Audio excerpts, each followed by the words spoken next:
This podcast is a proud member of the Lamb Podcasting Network. Find the network at largeassmovieblogs.com. This is the Simplistic Reviews 2014 year-end wrap-up show. Jesus, got enough qualifiers on this title, Valentine? So we couldn't settle on a title. What's the big deal? Oh, nothing. Just that a site that prides itself at simplistic one-word reviews has a title for its podcast longer than a list of excuses from a Staten Island court system. Ooh, too soon. Accurate, but too soon. We take another look back at the year that was, and a brief glimpse forward to the upcoming year to be. I took a glimpse myself, and saw that the title for Terminator Genisys uses a Y, while reviews of it use a lot of F's and U's. Fuck you, asshole. I mean, what's your tagline going to be? Come with me if you want to live in a nursing home. Talk to the hand. Talk to your proctologist. I'm your announcer, Julie. And do you know the difference between a duck and North Korean dictator Kim Jong-un? Wait. I had a North Korea joke here, but I've just been informed that I'm not allowed to say it. Well, I guess I'll have to settle with just calling Kim Jong-un and his hacking cronies a bunch of dickless fucksticks. Now I don't see what he can find offensive or untrue about those comments. Here are your hosts, whose balls dropped years ago. Matthew Stewart, DJ Valentine, and Justin Polizzi.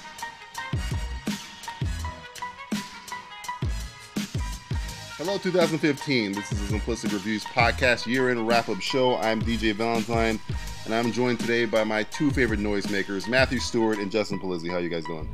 Hey, what's up, man? Happy motherfucking New Year. Happy motherfucking New Year. Yeah. Happy motherfucking New Year. Tis the fucking season. Tis the season to fuck mothers. Though Tis the season to equalize mothers. This is where we get to look back at the year that was, as Julie said earlier, and we usually do movies, and we kind of skip over television because there's about 7.5 million shows. But we can probably talk about them a little. Like, I think if you're a reality show, you're on our worst list. Except for maybe we are a reality show. We are a reality show. Yeah, We're the only reality show you need to listen to. Real fast, Jay, did you have a good top show for you for this year?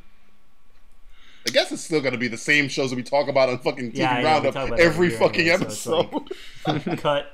Yeah, it's fucking end this right now.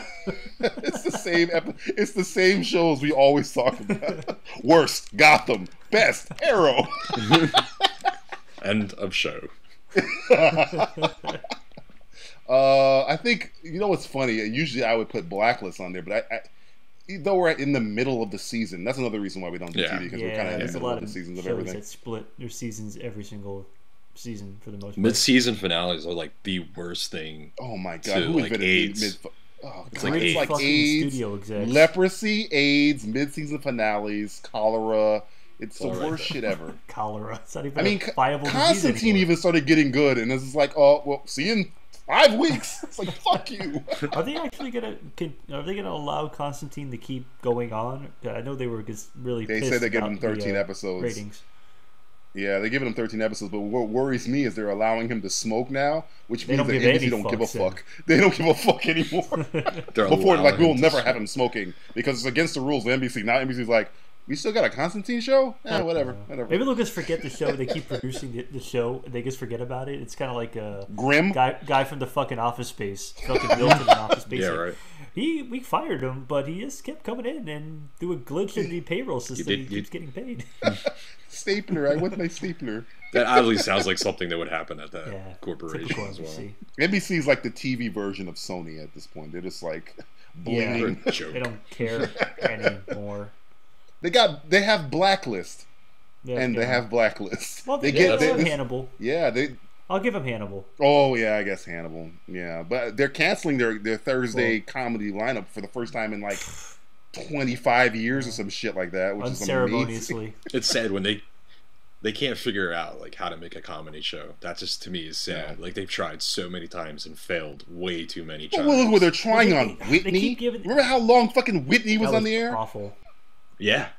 That was like fucking 3 years of Yeah, that bullshit show that I 5 people know. watched. She blew the right people. Two at of which that weren't even in her studio. fucking family. Shh, I don't even know. I've seen her like not on that show, and she's still not fucking funny. So it makes me think, like, how the fuck did you get a TV show on NBC and they're canceling Parks and Recreation? Essentially, I don't get that. It's like handing comedians, or it could be a comedian or a comedian, male or female. They all suck. Comedian. I don't want to be chauvinistic here, because that's what everybody thinks I am. But neither of them are funny. Guys, girls, the NBC can't fucking get it right. It's sad. It's like a special needs kid, like you just look at them and just like shake your head. It's like, it's a shame. So we want them to succeed. It's a shame. Oh boy. So you guys ready to get going? Usually we get the worst out of the way first. So let's give our worst films of 2014. Ugh, you're the worst. You're the worst. You're the worst. You're the worst.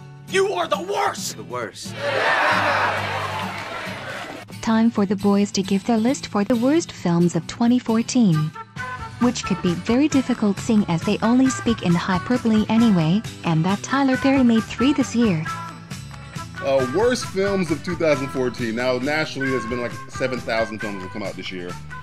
So we haven't seen all of them, but these are the ones that have affected us the most of the year. Justin, what is your number 5? And when you say affected, like this really did suicidal affect us. tendencies. This is like a suicide pact. Like if we all watch this movie, we have to kill each other. Number 5 for me would be I, Frankenstein. Oh shit! I forgot about I, Frankenstein. See, I had that at 5 and I crossed it out. Yeah, I forgot about that. Hey, common denominator. Jai Courtney. He's the common denominator. You forget how many films this guy was in, like this year and last year and upcoming. He's like shitty Hercules, Rob Schneider. He's like shitty Rob Schneider. He's Australian Rob Schneider. What about I, Frankenstein, if I can even get this out without laughing, made it a horrible film for you, Justin? First of all, the title, with that comma. The worst use of punctuation in the title since. Yeah. I can't deal with that. I know what they're going with, but I know where they're trying. It just doesn't sit right on the poster. Like if they got rid of that and just had Frankenstein, it probably would have made a lot more money, I think, for some reason. I blame I think the comic book is called I, Frankenstein, right? Yeah, so I'll let the title go from. I believe it's the comic book. So there's source material for this, is what you're saying. Yeah, it's the source material that did it. Oh wow! But the source material didn't do the movie, so the source material was like, "Hey man, we made a title that's stupid, but we didn't direct that shit." We only wrote it. These people have to fucking watch it for 2 hours. Who's the girl in that movie? I keep thinking it's Naomi Watts, but it's not. It's some other. Oh, is that the one from Chuck? Chuck, yeah. Oh yeah, the one that might be up for Captain Marvel. Yeah, she's good looking. I mean, you got Bill Nighy in it too. I love Bill Nighy. Aaron Eckhart, our favorite Eckhart actor. It's got Eckhart, think about the future. And he hasn't really done a good movie since. No, since he was in. I don't know what happened to him. Dark Knight. Yeah, he was in Olympus Has Fallen. I Frankenstein. He has a shit Battle Los library. Angeles. Yeah. Oh yeah, Battle Los Angeles. I don't know. I feel bad for him because he could have been a contender. He's a good actor. He was a contender before. I mean, I guess maybe it's the Nolan curse or something. I don't know. It's like it killed his career and it killed Heath Ledger. Oh Jesus! Too soon. Too soon. Okay. By the way, everyone, we have a new cinematic Joker in 2 years. So yeah, too soon. That's called sarcasm. You can't see my face here. I'm rolling my eyes. So I, Frankenstein, Jay. Matthew, what is your number 5 worst film of 2014? You can't talk about bad movies without talking about our good friend Adam Sandler in Blended. Yeah. Oh my God, I forgot. Yeah. I think was I with you when we saw this trailer, Matt? Probably. I think I was with you when we saw. Oh yeah, because it was. I thought it was. I thought, and maybe you thought it was going to be the sequel to 31st Dates. Yes, or 51st Dates, or the fuck it was. Same fucking plot, but now it's in Africa. Oh my God, Black people being Africans. The most unintentionally racist movies. Yeah. Hey, I'll give this to Adam Sandler. The motherfucker keeps being handed a check and saying, God. He is make a movie. He even said it in an interview saying, I just make movies so I can go places now. And it's like, hey, can't knock the hustle when you really think about that. And now we know even Sony has no idea why they keep paying them. So yeah, well, this was Warner. Was it? I think this was like a Sony and Warner Brothers collaboration. Yeah. So they both fucking lost money on this. Warner Brothers, stay the fuck away. What are you doing? You're hanging out with an Ebola victim. Stay the fuck away from Sony. And we're not talking about Adam Sandler. He was in Africa. Yeah, he was. That's what I'll have to say about that. Oh God, yeah. My number 5 is the remake of RoboCop. Ooh. Did anyone want this film to be PG-13? no. Did anyone want this film? Period. A film that it misses like every point what its predecessor had, like what it was trying to do. It was like so desperate while trying to still cash in on like nostalgia and shit. It just fucked up everything, is devoid of any purpose. There's like one good scene in the movie and it takes place in the dark. Yeah. I don't know. And I mean the ending. Explain to me the ending. It's like a bad knock Joke. It's so anticlimactic. It's just like, what just fucking happened? The movie's over. Or, it's so bad.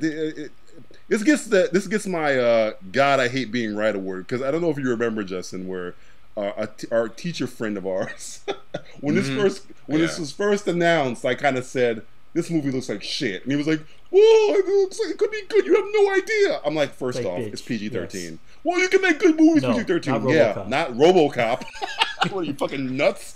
What was the one RoboCop that did the worst? The PG-13 one, RoboCop 2. That should fucking tell you something about the RoboCop franchise. RoboCop 2 was outgrossing this movie. They can say fuck, and they still can have blood in it. Yeah, there was no need for that movie. Once again, another movie with a good cast. Yeah, but everybody knew it was gonna suck balls. Like everyone knew. Yeah, no fucking.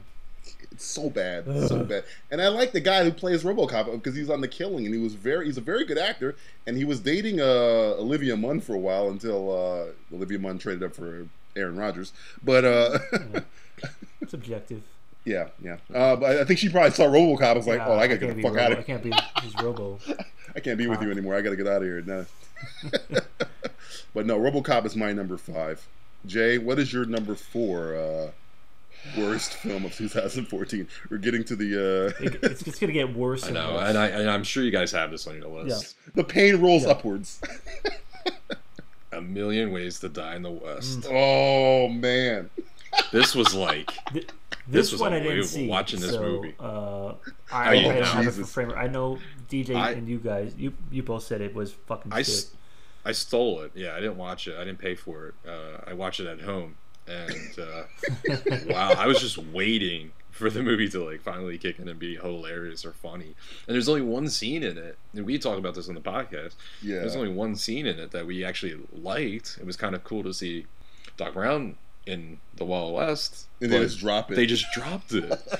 It's like they got the rights and then they lost the rights to it all at once. They could have did something so cool with that, man, and it would have been really neat. But looking at it from not the Back to the Future stance, but just looking at it as a comedy film, it didn't have any comedy in it. So Justin, I texted you. I go, I'm 30 minutes in. I haven't laughed one time. Right, 30 minutes in. I didn't laugh. I was like, make me laugh. Anything make me chuckle.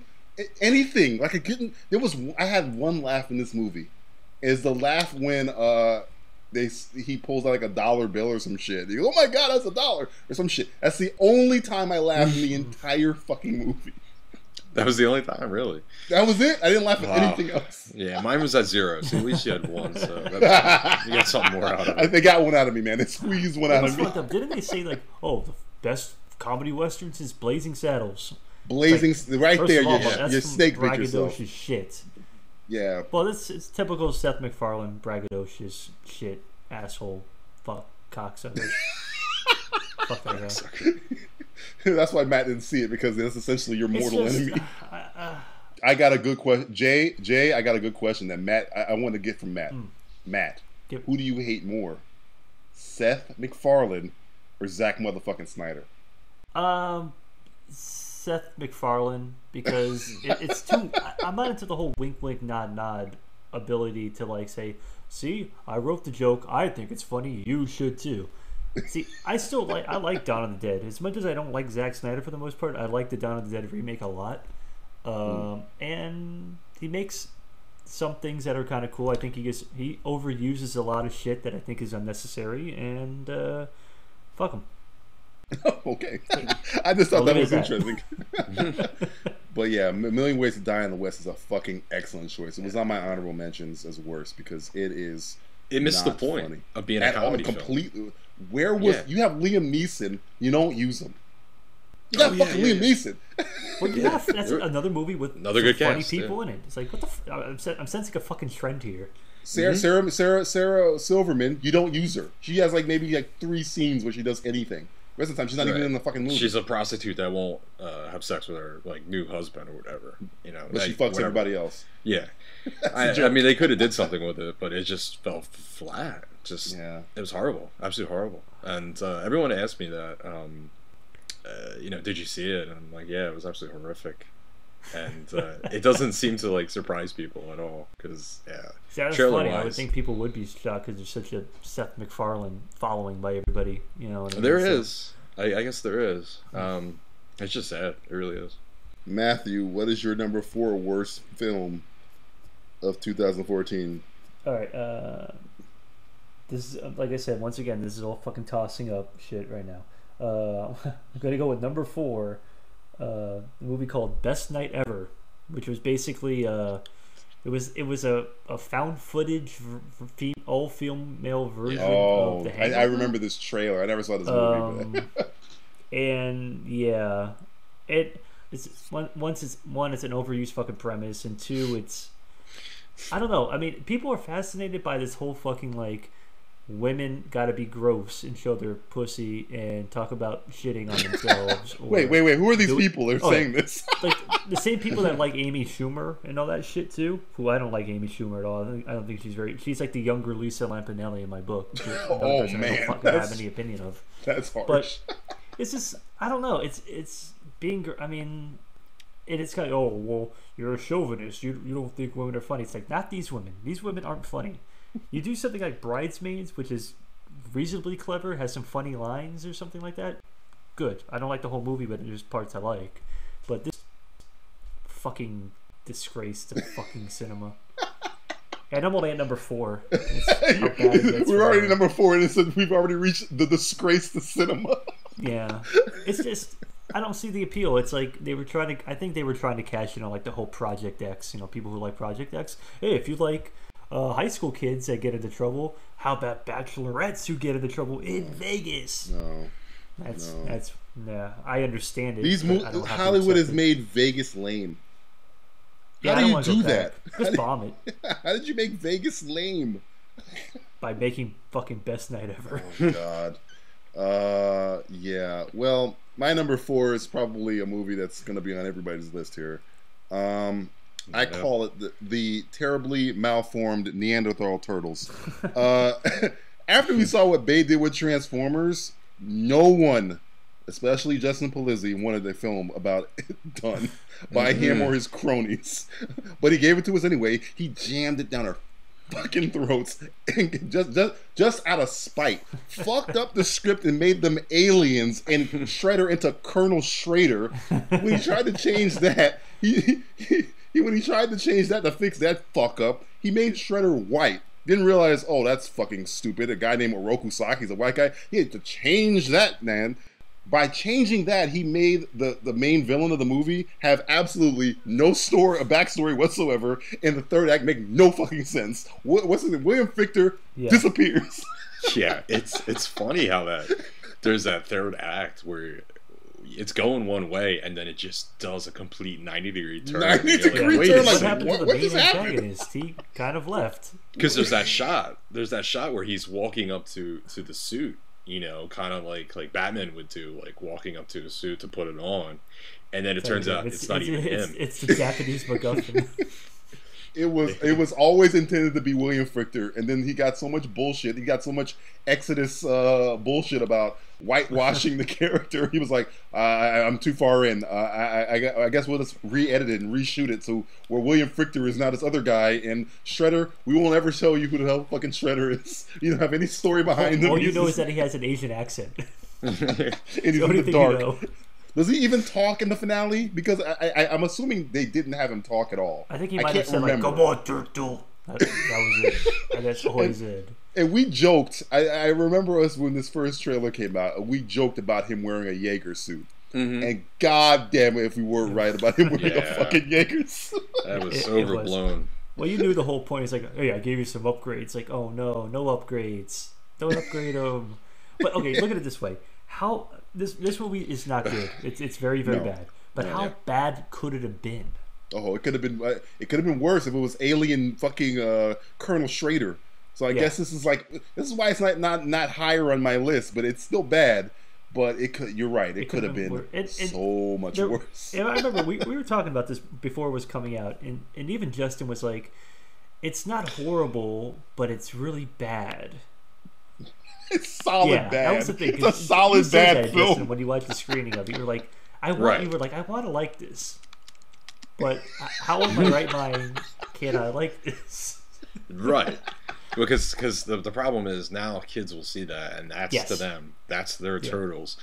And it defeats the whole purpose because, harking back on like what DJ was saying about horrible third act, stories don't really matter anymore, especially with script writing. It just seems to, you just throw shit against the wall and see what happens. And if you have names attached to it, Plus, the Turtles were just ridiculous.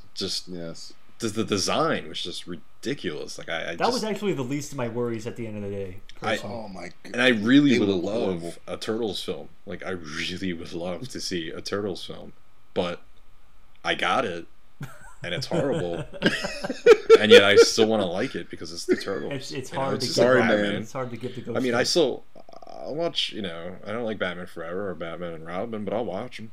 It's like Justin, to you, it's like Turtles. This new Turtles to you is almost like that girl you're dating who's in a horrific car accident, but she survives, but her face is all like fucked up and shit, and you can't leave her. You can't leave her. You gotta suck her like. Fuck. But she's not. Even if she heals, she's gonna look like the fucking Elephant Man. Or I switch her medication, make it look like an accident. Yes. Oh yes. Mm-hmm. Always thinking that Paluzzi, Dr. Paluzzi prescribes this. Always a step ahead. Justin, what is your number 3 worst film of 2014? Jesus. It's a George Clooney directed film. Anyone know? Anyone? Oh, Monuments, wow. Boring men. I thought about this one. Did you? Yeah, but I felt there were worse out there. It's so boring. It's not okay. The problem is it's high up too. All right, so we're looking a little bit higher. I had I Frankenstein, Million Ways to Die. I think they still are worse films than this, but. With the at cast. the same time, it's disappointing. It's a long movie too. It's long. It could have been so good. It really could have been. And as we know, with all the leaks going on, even Clooney knew it was a horrible film, and he apologized to Sony. And he's like, "It won't ever happen again." He's like, "I'm just so sorry. I've been up for 48 hours. I know this movie sucks." That was one of the leaks. Yeah, that was one of the leaks. Oh shit! I didn't even hear about this. And he said, "I appreciate you guys giving me the opportunity." He goes, "It will never happen again. I apologize." And he let his heart out. He knew the movie sucked, and it's got a great cast. Bill Murray. Dude, it has fucking Matt Damon, Bill Murray, Cate Blanchett. Fucking the guy from The Artist. I can never pronounce Jean Desjardins or whatever. Yeah, and he's great. Yeah, they're all great. It's just it falls. It's too I long. thought I was gonna get Kelly's Heroes. That's what I thought I was gonna get, and I got the complete fucking opposite of that. Yeah, if they shortened it, it would have been good. Smelly's Heroes. Yeah.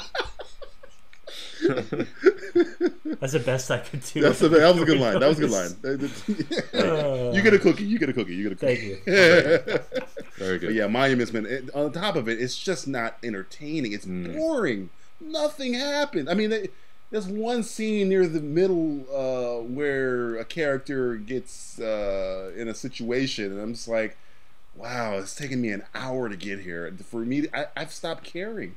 It's just boring. It just You talking about the truck scene? yes. Yeah. Okay. Yes, that's the only time where I was like, "There's some kind of tension," and where I'm like, "Oh, I Yeah. actually maybe we'll get into what's happening." But it was Being a too film late. that takes place in the war, you would expect a little bit more of that truck Some scene. more war type. more war in a war scenarios. scene.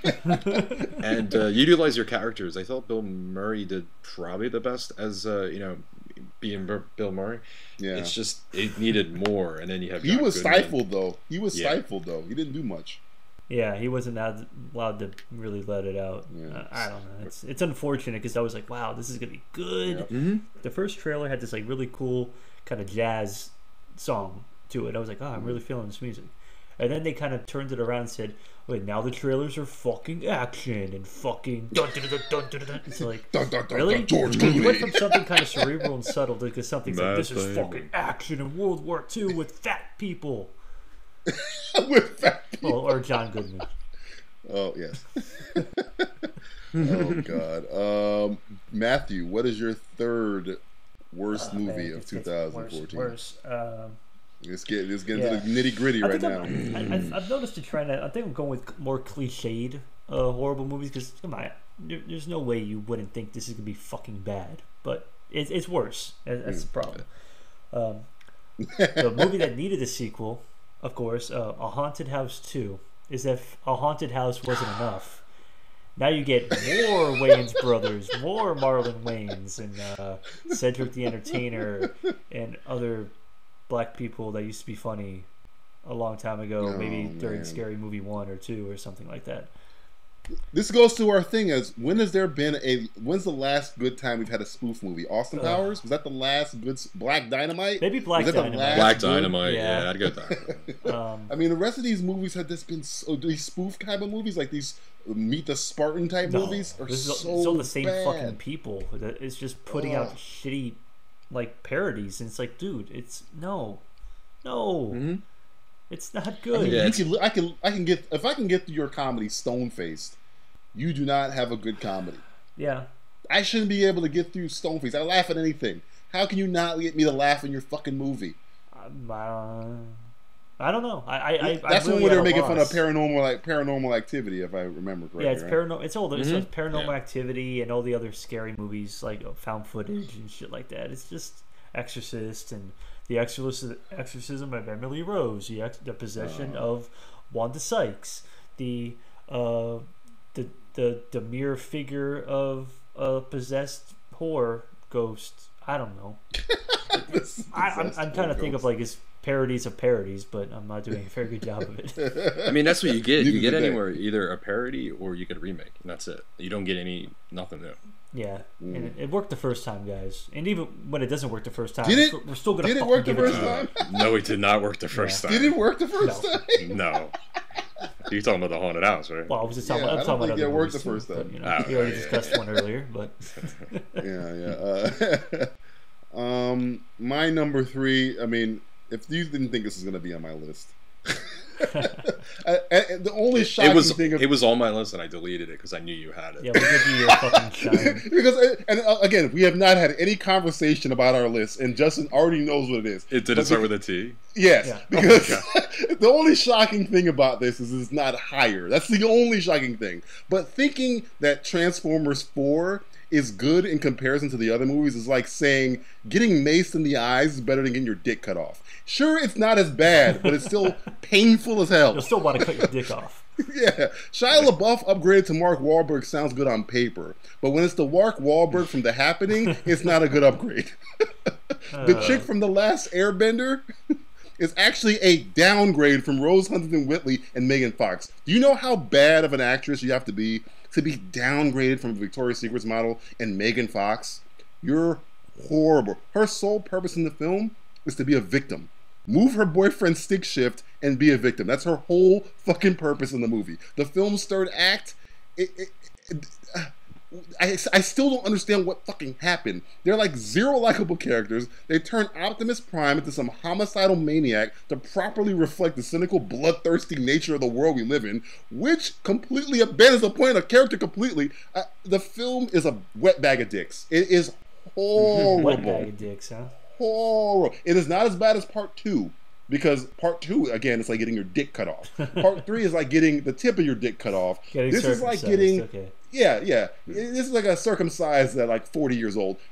This movie, Transformers: Age of Extinction, with Dinobots who we're never gonna call Dinobots, who never speak or you never hear their fucking names, who just appear and then randomly fucking disappear, is like getting maced in the eyes for a minute. It's not as bad as getting your dick cut off, but you're blind and you're reaching around in the fucking dark. Then you notice your dick is gone. Where's my dick? It's like, oh, we took that from you.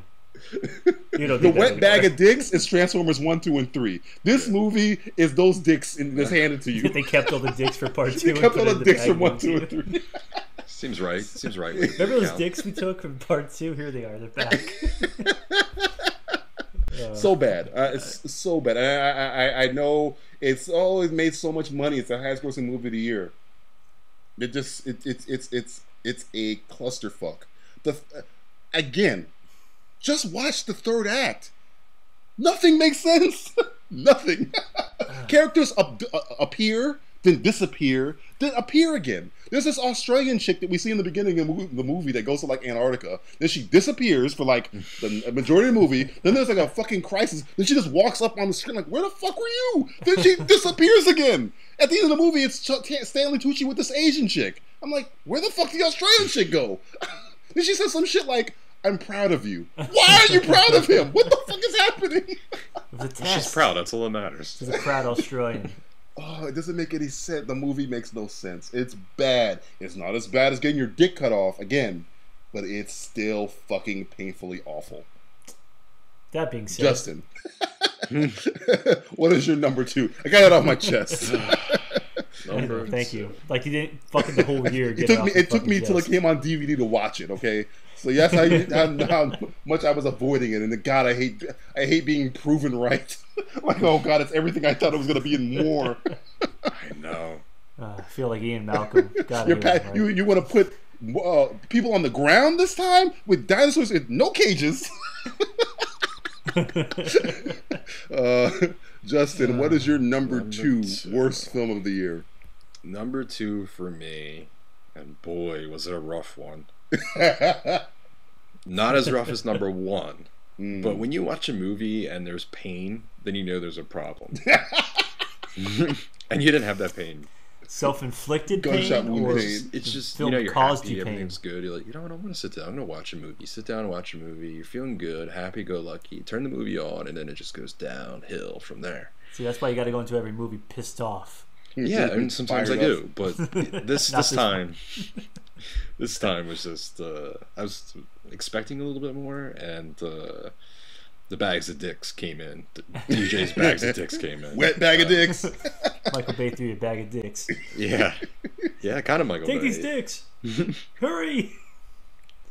Expendables 3. Oh, Another movie that should have you've been named 2 of my honorable mentions already. Yeah.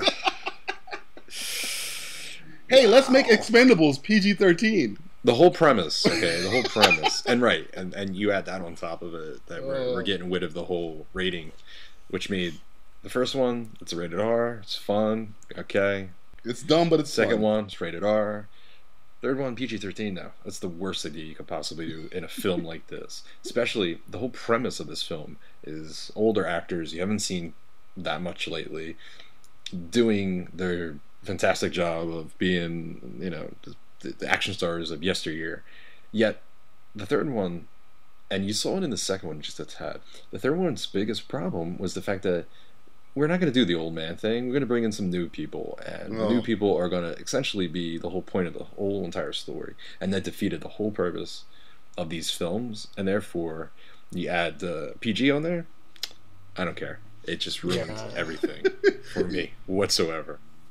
And you got Mel Gibson. You don't use him. He has like one good scene in the movie that they allow him, that he wrote apparently. that whole scene in the truck is all Mel Gibson. That has nothing to do with Sly Stallone. Wow. So Mel Gibson told Sly, "Hey, I have these. Let me write this scene where I'm like, you're interrogating me. I think I got an idea." And Sly, thankfully, said, "Okay, go ahead." And if you remember anything from that movie, it's that scene. Because you can tell, it's like, wait, this scene seems like it's too good to be in this movie. Yeah, it sticks out like a sore thumb. And that's the problem with that film, is you go into it expecting one thing, and then it just takes you out of it. And it's a waste of my time.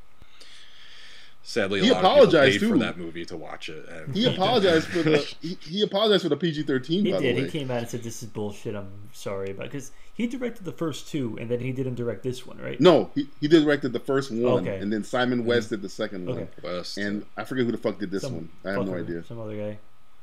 Somebody not good. So yeah, it's you get Wesley Snipes, who's Mr. Ultraviolence. You're not gonna get any. Whose weapon is a knife, but you're not gonna see any stabbings. He can't take his knife out. He has a knife, but he can't take it out. Oh god, that movie was. I remember. I think we both saw that together, Justin. We watched it at the same time. It was like, what the fuck are we watching?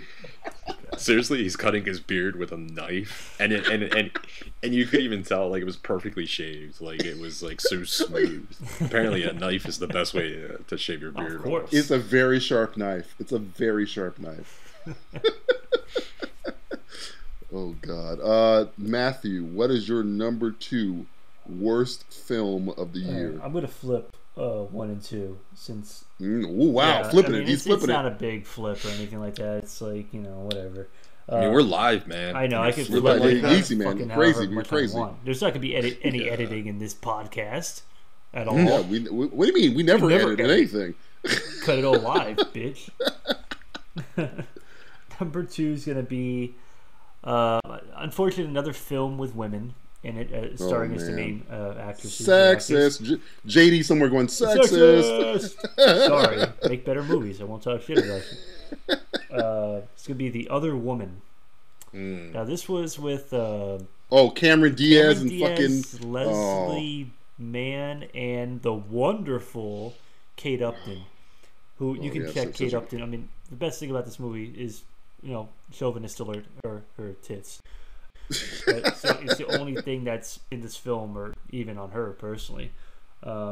It's just it's a stereotypical, generic, stupid movie about. It's the typical story of like, a woman is scorned. Oh, Jamie Lannister's in it too. He's the one who's like scorning these women, and Don Johnson. Is Don Johnson in it too? I know is Don Johnson in it, and Jamie Lannister from Game of Thrones, Nikolai Coster, or whatever his name is.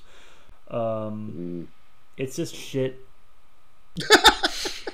I don't know what else to put. I mean, they keep making these movies. He just says it's just shit and it's dying. Are you sure? Because Megan 1207 says this is a fun, enjoyable movie made for laughs. Oh, I know. Yeah, this is so much fun, and it's so like me, and this is the life I had. It's like, well, damn. They should have made a movie about your life. Oh yeah, they did. It fucking sucked. Now go kill yourself, Megan. Kick rocks, Megan. 7. Probably talk shit about us on message boards. Did you hear what those fucking message boards said about Megan 0127 is a saint. How fucking dare you? Yeah. And I think it was a remake, believe it or not, because I remember there was a movie similar to it. I think it was Spanish origins type thing. Spanish with Sophia from Modern Family. I can't remember the name, but there was 2 other girls, and they called the one guy cheating, and they kind of went after him. So it was like the same thing almost. So I don't know if that was actual remake, or they just kind of like. Who knows? I mean, remake or not, it sucked. It was Chasing Poppy. Was that it? It could be. Heard of it that. could be. I mean, it's probably better than this. It probably is. Oh god! But all right. Well, what are we at? We're at number 2. We're at the poop one. God. Literally number 2. My number 2 was my number 1 for a very, very long time. But then I had to reassess like my films, and this film. Where the fuck do I begin? Amazing Spider-Man 2. I mean.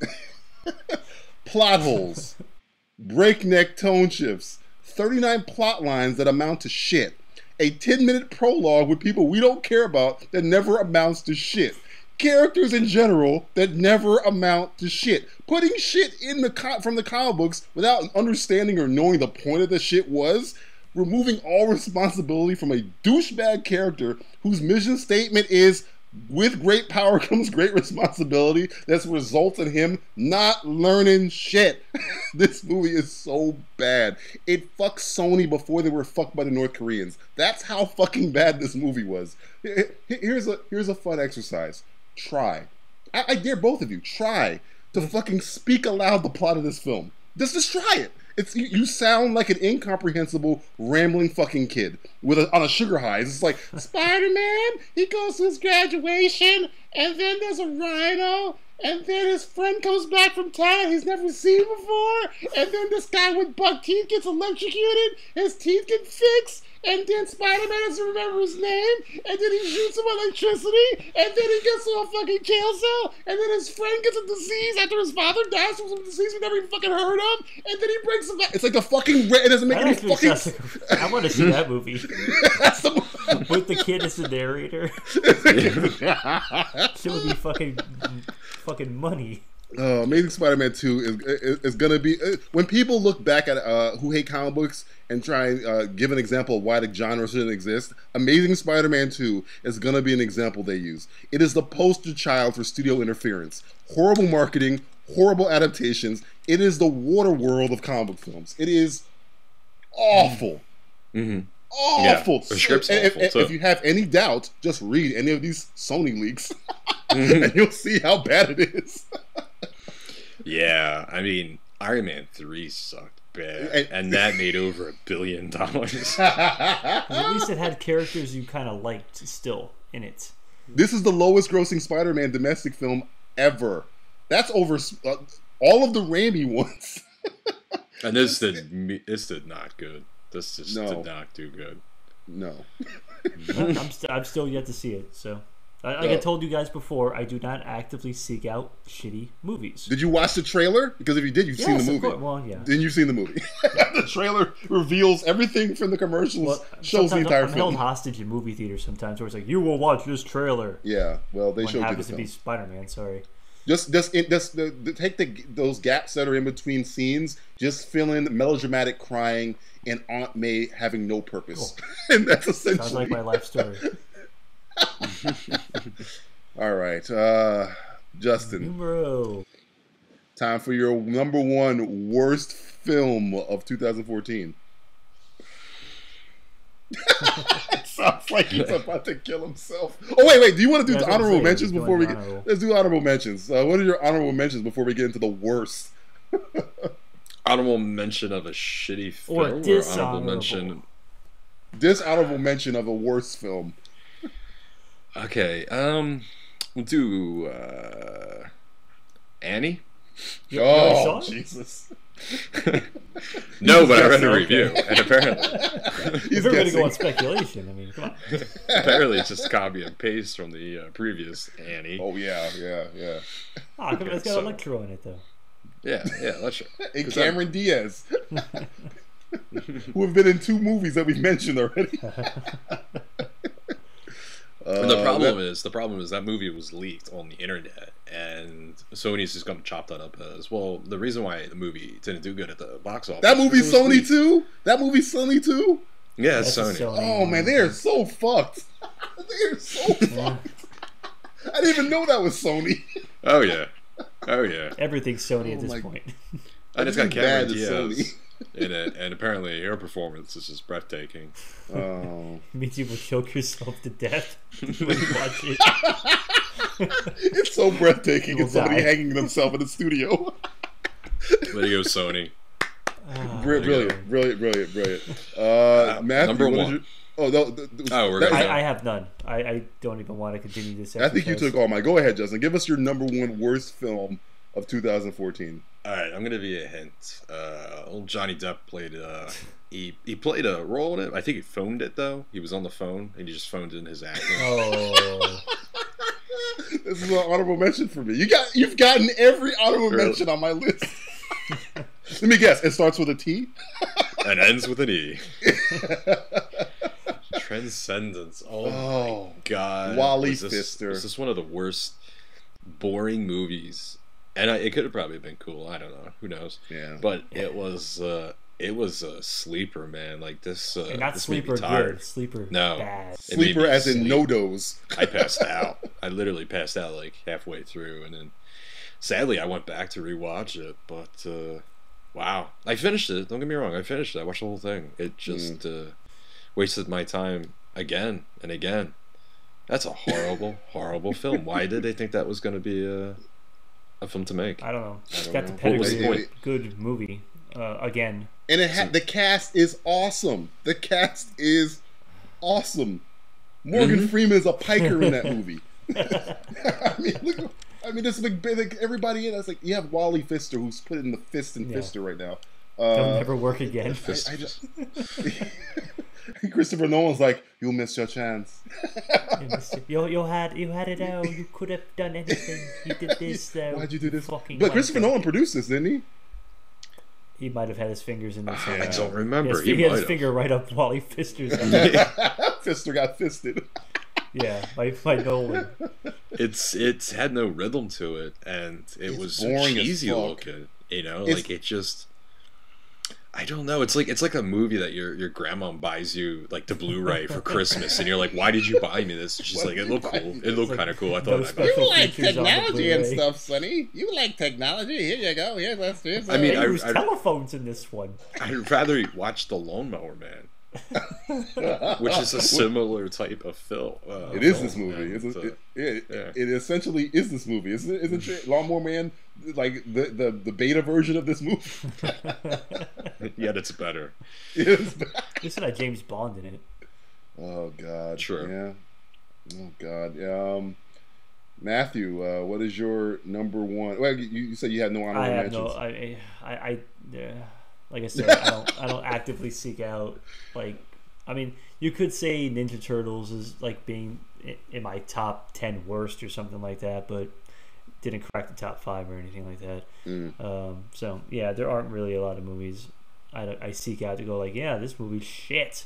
So, because if I'm going to look for a shitty movie, I'm going to purposely look for a shitty movie, and it's probably my fault because I'll probably enjoy it at the end of the day. Which that's even more fucked up. Be on your best list, knowing you're stupid at. God, maybe.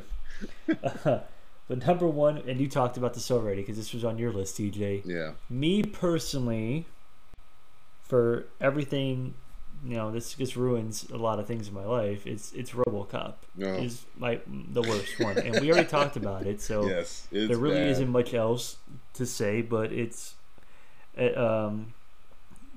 what I talked about earlier. It's like the movie worked the first time. There's no need to fucking remake it or fucking actually do a RoboCop and then you take parts from RoboCop 1, 2, and 3, try to make them together, but then forget the parts for RoboCop 2 and 3 and only make the movie with RoboCop 3 parts. That's fucking what the RoboCop remake was. And you had Rorschach and dude, you had Batman, you had Rorschach, you had the Joel Kinnaman, who I think is a good actor. Yeah, Gary fucking Oldman. Gary fucking Oldman is in this. You have fucking Michael.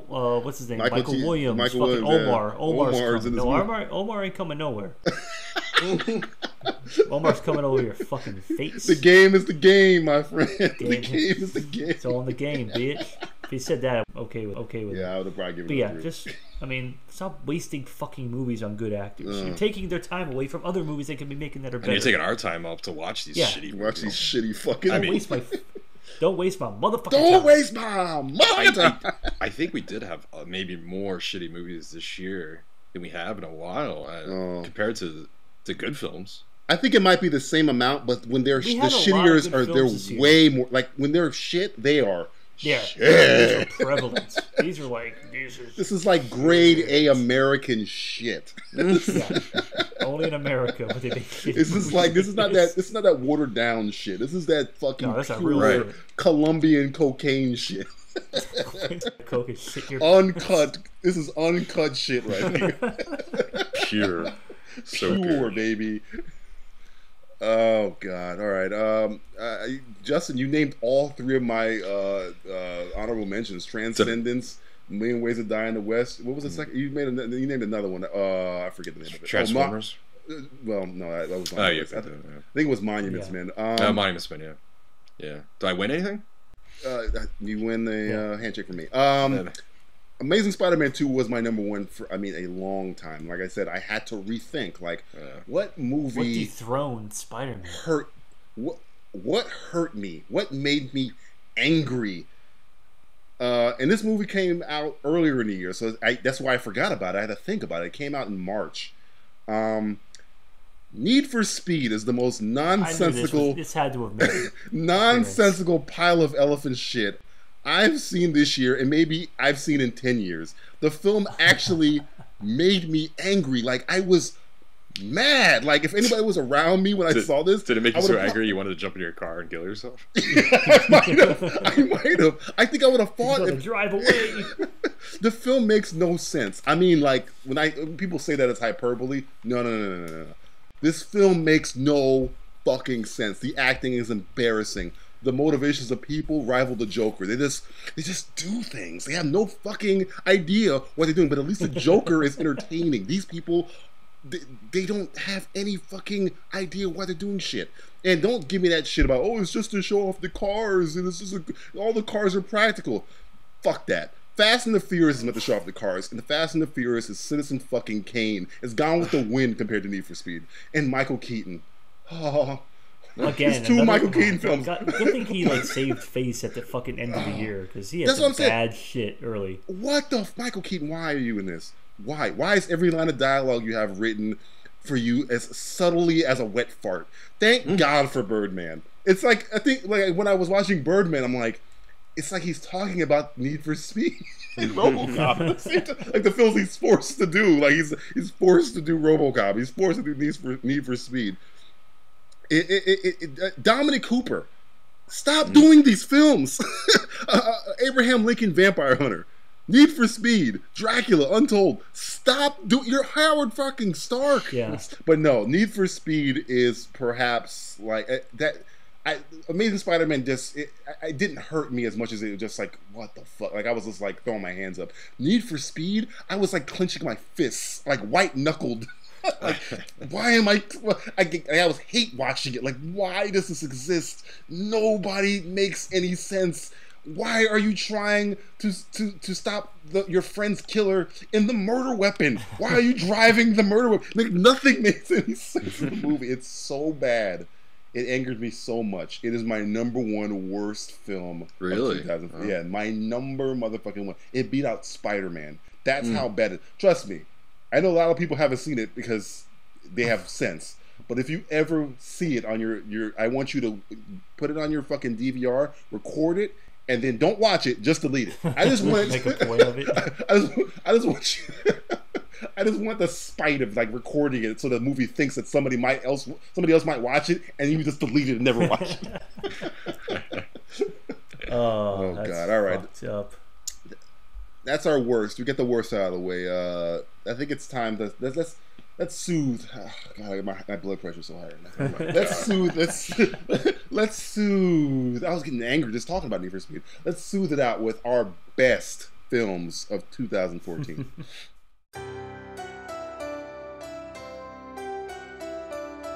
Time to take a look at some of the best films of 2014. A year with some unbelievable concepts like apes on horses, talking trees, defrosted super soldiers, giant lizards, and a likable Shia LaBeouf performance. All right, our best films, our top 5 films of 2014. Fine, we got through the shit. We're like Andy Dufresne, crawl through a river of shit and clean on the other side. Shit on the other end. Still covering shit. I'm still covering with Need for Speed. Justin, what is your number 5 best film of 2014? Oh, by the way, I mean, again, the same thing with worst. We haven't seen all of these movies. I know me personally, I haven't seen films like certain films that... Boyhood, Foxcatcher, Whiplash. One, because they haven't been playing in a theater near me yet, so they would have probably been on my list or maybe somebody else's, but some films will be been. These are just the films that we enjoyed the most. Seen. Have seen. I enjoyed Boyhood. I've never seen it, but I enjoyed the hell of it. Justin, what is your number 5 best film of 2014? I would say number 5 would have to go to Dawn of the Planet of the Apes. Ooh, Strong. apes together, strong. Yeah, I mean, I liked it. I liked the first one a lot. This one's similar but different at the same time, which I really enjoyed. It's a lot darker, it feels, and it was entertaining, and that's what I look for a film. And nowadays, to find an entertaining film is very, very, very difficult to go through all the piles of shit that we just named. Yeah. So, Yeah. very happy that they, made a sequel that didn't fail and still kept my attention span and was entertaining at the same time. Yep. It's sad because I kind of had a good feeling about it because I really like Matt Reeves, and I'm sad because the movie's great, and he's doing the sequel, and because he's doing the sequel, I've always said he'd be a great follow-up for J.J. Abrams in Star Trek. But because he's doing Dawn of the Planet of the Apes sequel, he won't be. He's not on the list. No, I could. Yeah. Yeah, I think especially because he's very good at world building. I mean, that movie is just it creates a society where I was like, oh wow, I'm actually seeing the birthing of apes on horses. Yeah. so yeah. Yeah, that was really cool to see. He's good. Really cool. That whole and the kind action of, scenes are good. grouping of them is Abrams, Reeves, Goddard, Whedon, all of them. The Night, I think, is another one. Yeah. But I mean, the action scenes are. I mean, that fucking. I call it the shit hits the fan moment in the middle of that movie. That action scene's insane. It is. There's a thing where he does with that camera on the tank turret, which I thought was really cool. Yeah. I still really haven't cool. seen it. That was a so cool scene. I have it. I have it on a little thumb drive, so I will watch it soon. But you need to get I bought it today as a Christmas gift for my grandfather. So hopefully he doesn't listen to this. And gift that keeps on giving. But imagine Justin's grandfather listening to this, like, these guys curse a lot. I'm sure he does. I don't fucking like that old guy people. really doesn't like monuments, man. But even he loved the first one, and it was waiting for that second one. So even for an 86-year-old guy to want to go to the movies and watch this is saying a lot. Matthew, what is your number 5 All right. best film of 2014? I started doing it like John Tesh. Okay, like John Tesh. John You Tesh. got to play the NBA song too, for my personal enjoyment. See, these are always tougher because these are movies I want to go out and see, so I have to fucking pare it down to 5 fucking movies now. Number 5 for me, and I just saw this recently, is Chef. Oh yeah. I when I first heard about it, I was like, okay, it's Jon Favreau on a food truck. Okay. Didn't really think much of it. I think that's probably why it took me so long to get around to watching it. It just didn't. The appeal didn't really seem real to me when I thought about it. But watching it, and Nicole and I were watching this. This is the first movie we've ever fucking stopped in the middle of it because we had to go make food. I got you hungry. I think I told you, it's like don't watch that movie hungry, dude. It'll fucking kill you. We did, and it was like fucked up. It's like, okay, now we gotta make grilled cheeses. This is like so fucked up. Like, good thing I didn't see this like in a theater. I would have been. You would have been dying. dead. You would have died. Matthew's a skeleton in the theater. But it's fluff. It's a fluffy movie at heart, but it's well directed. I love the scenes of him making the food, and I like the action of it. The dialogue's good. The cameos, because pretty much all the actors in it are just cameo parts. Dustin Hoffman, Scarlett Johansson, Robert Downey Jr. all cameos. Bobby Cannavale, this is a fucking cameo. But this may be like John Leguizamo again too. This is my favorite John Leguizamo. It's the only time I was like, John Leguizamo's actually, I like him. I don't believe I'm liking John Leguizamo. I liked him in Kick-Ass 2 last year, but I liked him more in this, and I'm glad he's still. I'm glad Benny Blanco did some work. You think you big time? You ain't big time. You're gonna die, big time. That's his best movie. No, but Chef, I liked it a lot. It has some good, sincere moments in it too, like parent shit and everything like that. So I dug that stuff too. The Oliver Platt scene in the restaurant where he's screaming Yeah, at that him. was. That's a really good moment. And it kind of pissed me off because that pissed me off. Like, it made me angry. I was like, oh darn it, because what he was saying was really like good stuff, and he kind of in the movie universe he gets vilified for it. But I think in real life he wouldn't be vilified for it. People would love him. Oh, people would be like, "You're the fucking man." You're the fucking man, but they kind of like, oh, you're fucked. Yeah. I was like, why would he be fucked? He'd be everywhere. He'd be like every talk show But ever. it was only if that within happened. that small little sect of the cooking community and like the critic, because critics don't like to get their fucking bullshit called on them, of course. So No. I understand. I like that lampooning of it too a little bit. I like how he made fun of that whole thing. It was wink, wink, nod, nod. Like, I know I made Cowboys and Aliens. I know. yeah, come on, big break. We're not perfect here. I know I made Zathora. I apologize. I don't know. My number 5 movie of the year. I mean, this list was tougher for me for the simple fact that all of these movies can switch around at a moment's. This is how I feel during the day. But my number 5 movie is Guardians of the Galaxy. I've said this a million times. No one thought this film would make money. No one knew what this film fucking was. They didn't think it was going to be the highest grossing movie domestically of the year. Nobody thought it'd get critically acclaimed. It defied like every expectation.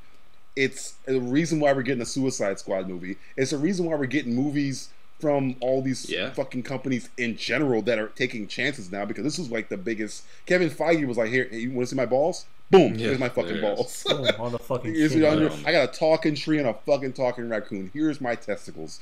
And we gobble them testicles the fuck up. Yeah. That's what's so fucked up. But I mean, we wouldn't get a Suicide Squad movie without this. We wouldn't get an Inhumans movie or a Black Panther movie without this. No, this was the key. This was a big deal. Because once you have this, you can say, well, why can't I do a Wonder Woman movie? They got a talking tree. As soon as you say that, you've eliminated every. That is the wildest concept I can think of. So any other wild concept can use Guardians of the Galaxy as their example of it worked for them. So why can't it work for us? So. And it's fun. It's like a fun fucking movie. It's the most fun of the entire year. I mean, it knew exactly what it was, and it was earnest about being fun and saying, "Look, stop being so fucking serious all the goddamn time." Spider-Man 2. Oh God, or Spider-Man, Man of Steel. You're not Batman. Spider-Man, you're not Batman. Dark Knight Returns. Dark Knight Rises. Give us a fucking break, you know? Yeah. And it made me like Batista. It made me like. You didn't like him before? I mean, I as an actor, not really, but I mean, this is like James Gunn kind of utilized his shortcomings. He made his shortcoming a strength. Where I was like, well, this guy's not a really good actor, so we'll just make him stilted. Like his character will be a stilted character because he doesn't understand metaphors. So anytime he's doing a bad acting performance, you're kind of like laugh because that's how his character is. And so I thought that was a very smart move. So now you can never criticize Batista's acting in the movie now. Yeah, because that's him. Essentially his character. You criticize him. Yeah, as a person. As a person, I hate you. Justin, what is your number 4 movie of the year? X-Men: Days of Future Past. Ooh, I forgot about this one. You keep grabbing my honorable mentions. Keep grabbing. This was absolute joy. Just kind of like Guardians. Guardians did a very good job of mixing music with a fantastic script and great visuals. This was a little bit deeper. It had the time travel type aspect to it that I hate, but at the same time they utilize it correctly. The best way I've seen in a while. Yeah, best way in a long time. It's kind of like harping back to the Future a little bit, trying to change the past for the future. And I just thought they did a great job mixing the old with the new. And I really miss that old cast of actors since they got destroyed in X-Men 3, just like pissed on and then like thrown into an acid bath and then urined all over. This was a redemption for them, and just fantastic fun. So I look highly. I can't wait to the next one. I really cannot. And it's Fox, and that's saying a lot because I hate Fox. But they changed. Thing they know how to do. I think they change their regime. You could just tell from First Class that the regime changed, because it's like they're actually not fucking this up anymore. Yeah. Okay, They put this more in the hands of Matt Vaughn. It was like, look, Vaughn, lead us in a direction, and we'll have Bryan Singer help you out, and get back to the old days when you were actually making fucking X-Men movies that mattered. Retconned all the bullshit, which is any movie that erases in one swoop Last Stand, X-Men Origins in one swoop. You're gone.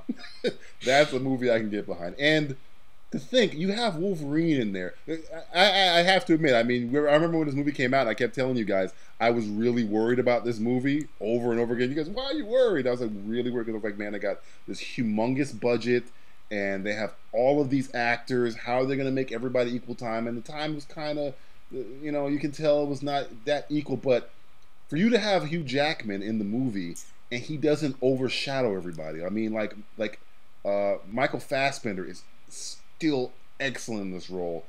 James McAvoy is amazing. I mean, he's in a different movie. He's trying to do a drama or some shit. Like this is by Richard III. Yeah, he's doing. I mean, for a comic book movie, that scene with him and Professor Xavier is just so. Or the scene where he's with Wolverine, where he reads his mind the first time, and he's like, "I don't want your pain," all that shit. He's in a different movie. He's doing that shit. It just makes me feel good when I see actors like that who are better than maybe the material they're doing. Still, you can tell they give a shit. Fassbender gave a shit. Lawrence, they gave her action stuff to do. But McAvoy, wow, unless he's just he could be that good an actor. There's not a false note about the guy. It just seems like he's there. He's not fucking around. So, and Wolverine, spoiler alert, he doesn't even work out into the climax of the movie. He has nothing to do with the climax of the movie. Yeah.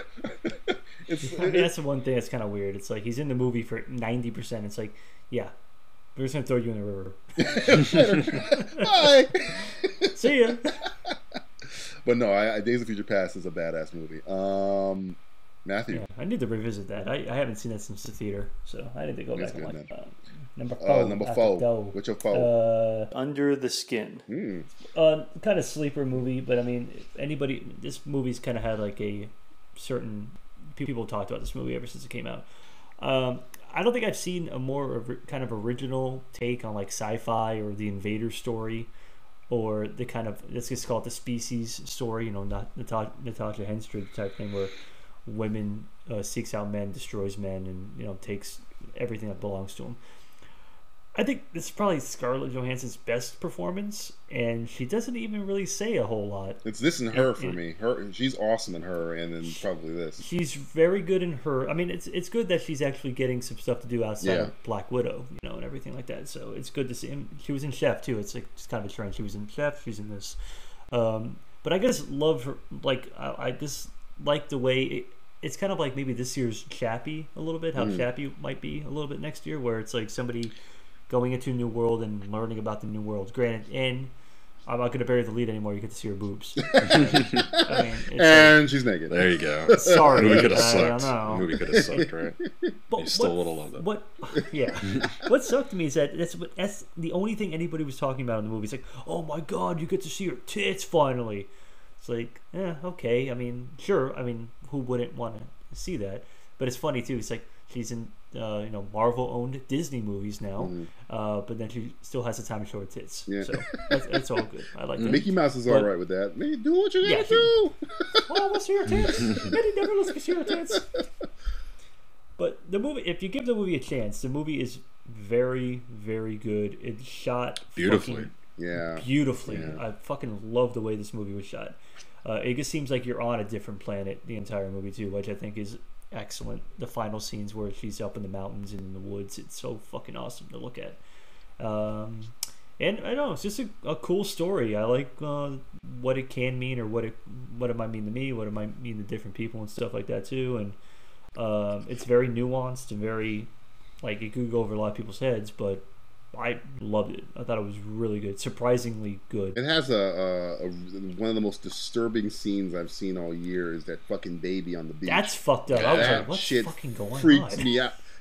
dude, I'm watching that scene. I was like, what the fuck is going? If that baby's dead. Yeah. Spoiler alert: that baby's fucking dead. His parents are bye. Because they just leave it like it's a fucking like a bag of groceries, like deuces. And I was like, oh my god! And the way he did, I forget the name of the director. Jonathan Glazer. Yeah, the same guy who did Sexy Beast. Yes, and he just sits on that shot. Yeah, and Jonathan Glazer, Sexy Beast. If you want to visit that guy is. People forget there's some really weird imagery going on in that movie too, with that fucking rabbit with the gun thing. It happens over and over again. I think at the end of the movie, spoiler, it's Ben Kingsley and the rabbit with the gun, like in this fucking hole. He knows how to do like weird, just otherworldly like shit. Yeah, but you don't think twice of it, though, which I like. Hmm? Like you never think twice about it. It's like, no. I'll buy it. I'll fucking buy it. That's the thing. But very good movie. And what was the other thing? I mentioned one more thing. Fuck, I forgot. Elephant Man. Oh yeah, those are the two scenes that stand out to me: the beach scene with the baby and the Elephant Man scene. Those just fucked me over. Like I was just like, oh my god, what am I watching? This is. I felt like dirty, like not dirty as in bad way, like oh man, in a good way. I'm like looking over my shoulder, like what am I watching here? It's like a voyeuristic fucking movie. My number 4 movie. I'm just getting all my nerdy comic book things out of the way. Captain America 2, Winter Soldier. For a lot of people, Guardians and Cap are kind of interchangeable, but not really for me. Even after I saw Guardians and I loved Guardians, for as fun as Guardians was, the villain in Guardians and the action was not as good as Cap 2. The stakes in regards to the Marvel Universe are 20 times higher in Winter Soldier with the Hydra thing. Even more so than the Infinity Stone. Which I think is just like their long con for the Avengers, whatever stuff. It's just a good fucking movie, man. I mean, I was like, they cast Robert Redford. I was like, how the fuck did they get Robert Redford? And I thought about it, and I watched the movie. I was like, oh, because this is like fucking one. He gets to play something he's probably never played before, and it's just fucking a good, solid spy thriller. A black character I never saw as a sidekick, a villain who actually may be the first scary bad guy in the Marvel Universe. Think about that. Not Loki, not Ronan, not Whiplash, not Stain. Winter Soldier is scary as fuck. He's like T-1000 scary. Like, how the fuck do you stop this guy? and all because the part where he rips the steering wheel out of the car. I'm just like, this fucking guy is just deadly as fuck. And for life until I see something better, other than like maybe like a movie that's on my honor mentions I mentioned later. That street fight scene where they're fighting to the death is one of the best action scenes in all of like. It's probably the Avengers one-shot thing, and for me, and then it's that scene because every hit was just I felt every attack from both of them, and like I said, Winter Soldier is just a scary good bad guy, and then he's like underwritten, and you know, I wouldn't. I mean, if you want to look back at Terminator 2, are you looking at the T-1000? He's underwritten. I think he served a purpose as he's supposed to be somebody that you're not sure if motherfuckers are going to escape from.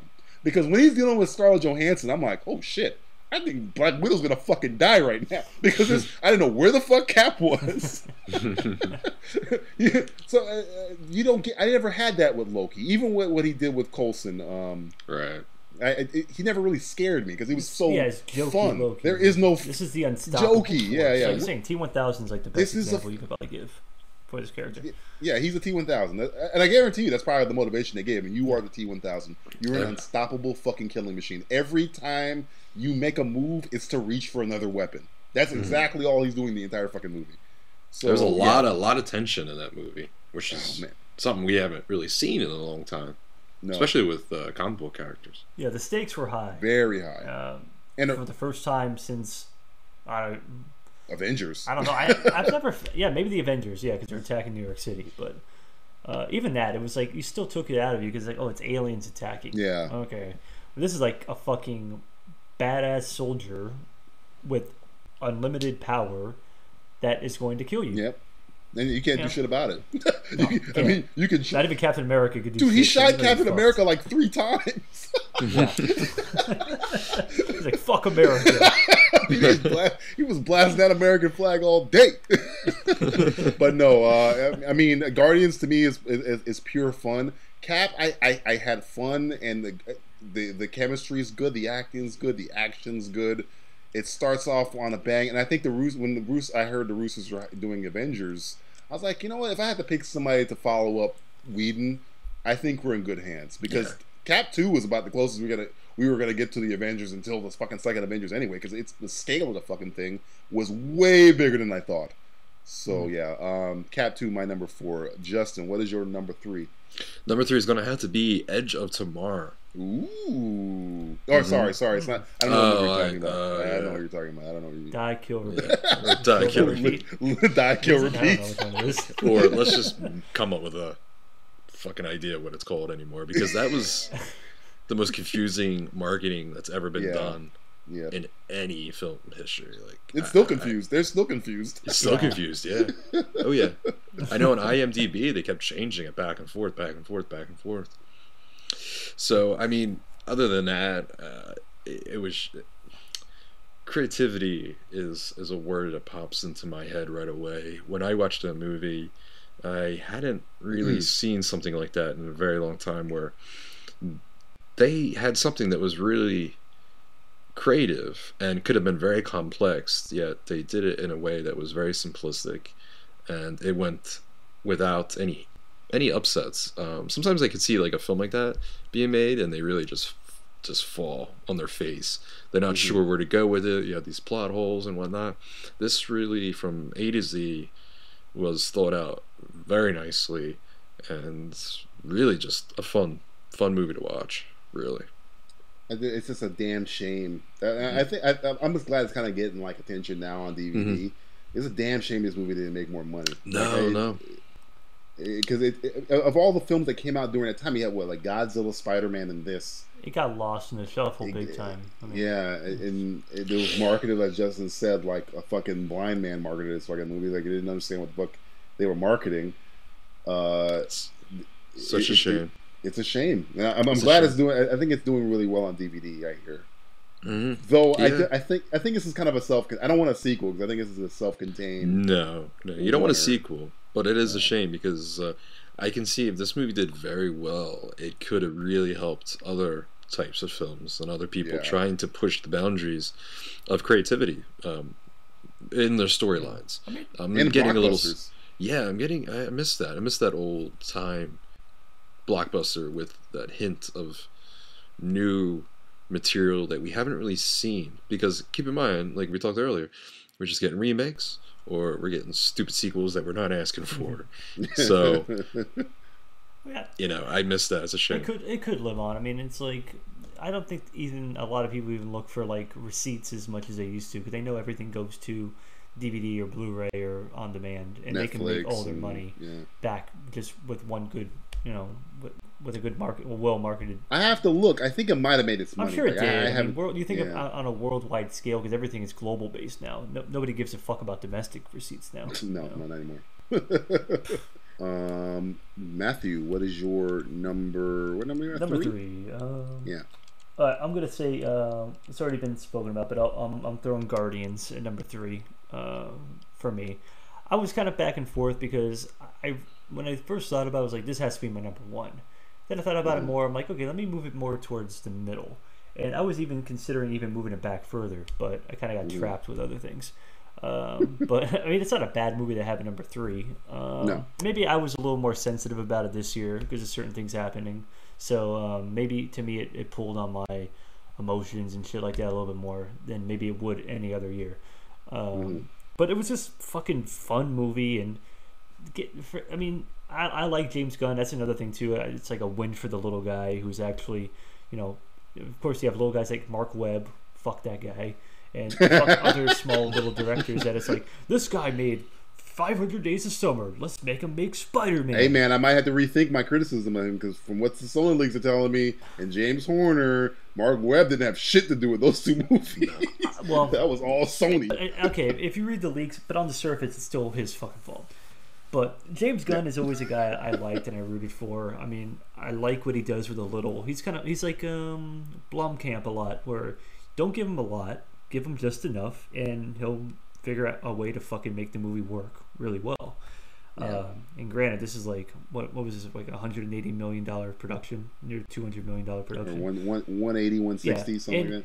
You see all of it because you see all this shit's practical, like fucking makeup. It's a really pretty film, by the way. Like for the budget you're talking about, I mean that's a beautiful looking. The makeup is great. Like Nebula's makeup is fucking really cool. Awesome. It's believable. Yeah. Granted, it's like what's her name? The sets are really fucking nice. Yeah. Drax's like tattoo makeup is cool. Everything you see, Gamora. Gamora's basic. It's like let's paint her green. Okay. Whatever. She's probably like, fuck that. I don't want fucking blue makeup or green makeup. Just put some fucking makeup on me. Some shit. But yeah, no, because overall, you see, he put it all on the screen, and yeah, there's the characters that are underdeveloped or not developed enough, and there's goofy things that people might make fun of, but fuck that. That's what James Gunn wanted to do. He made a movie he wanted to make, and he was like, look, and Marvel had the balls to say, look, James Gunn, guy who made Slither and helped on Toxic Avenger, fucking make this movie for us and make us fucking $500 million domestically. They thought it was gonna make $70 million this opening weekend. It made 90. Yeah, I mean that's fucking crazy shit. And it stayed up there too. It stayed up on the charts for a long time. Yeah. My number 3 is probably gonna be on. Maybe it won't be on a lot of people's list. Maybe I think it will. Again, this is kind of like my worst. It goes back. My number 3 could have been my number 2. As a matter of fact, it was my number 2 this morning, and I had to think about it.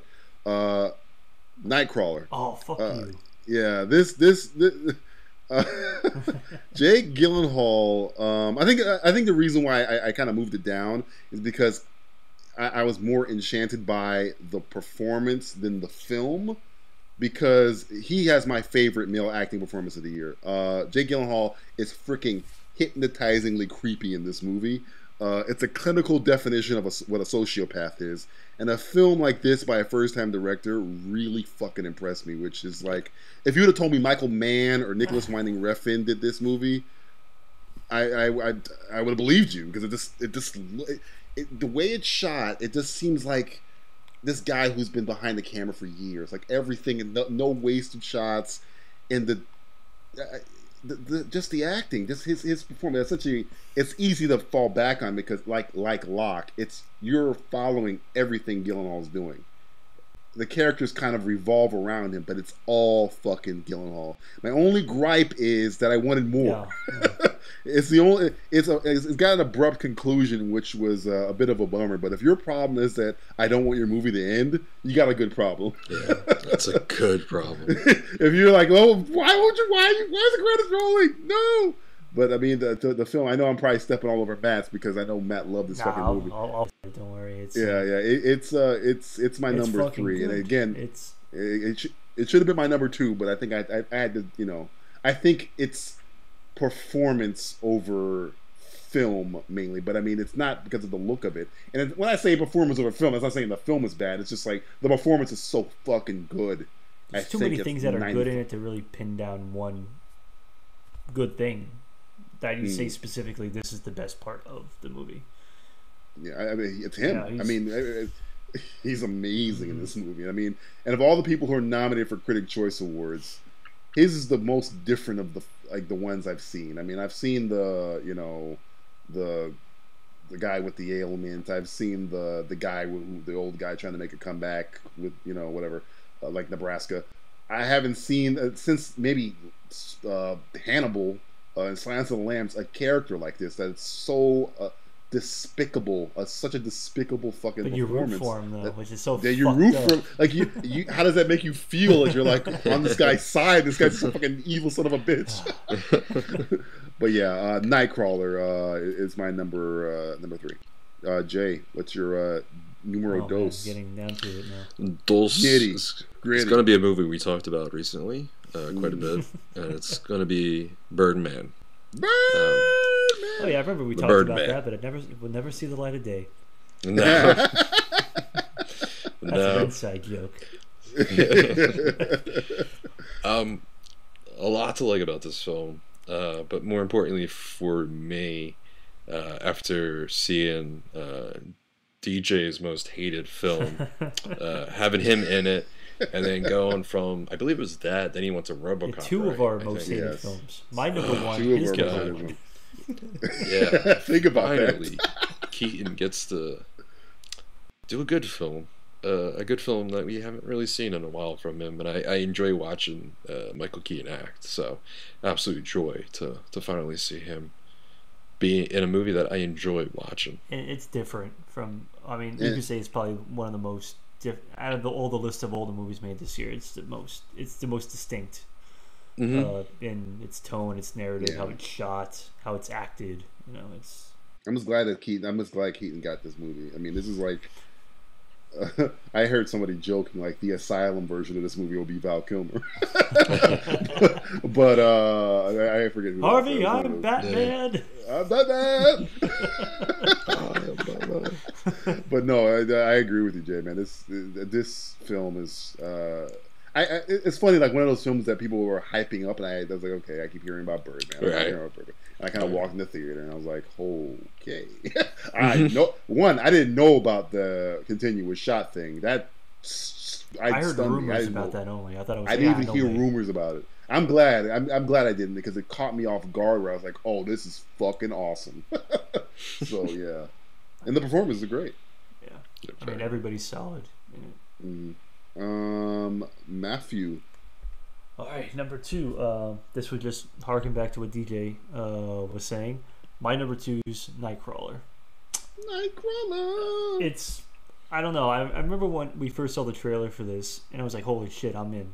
Like I don't know what it was about. Yeah, it was the teaser where he was like, "To win the lottery, you gotta have the money to buy a ticket." It's like, damn, this what motherfucker knows his stuff.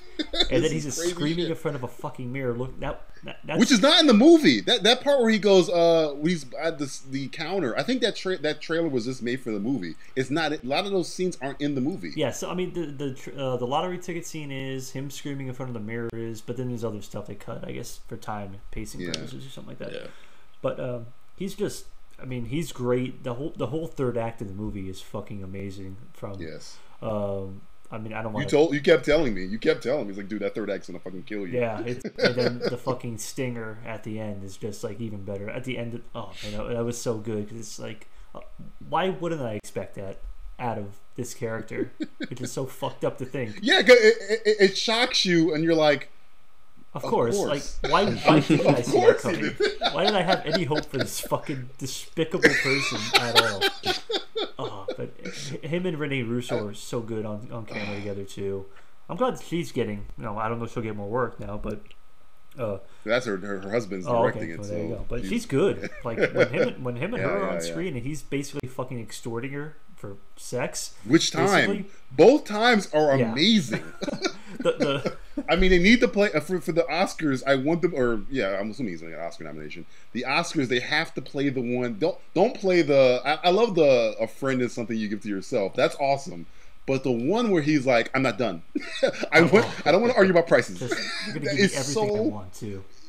And the next time I ask you to do that thing when we're having a private time together, you do it. Not like the last time. That's when my jaw was like, whoa, this fucking guy. Whoa, you're gonna, if you watch this movie, you're gonna watch this movie 90% of the time with your mouth agape. Like, what the fuck? And he's only gonna get better as an actor, honestly. Oh, man. He's making good choices, that guy. That guy knows his agent is really good. He had another movie. I'll mention on my honorable mentions. He had two really good performances this year. So this one's better than the other one, obviously, but he's fucking great. And it just looks great too. I mean, there's nothing I can't say about this movie that I can't say that it's great.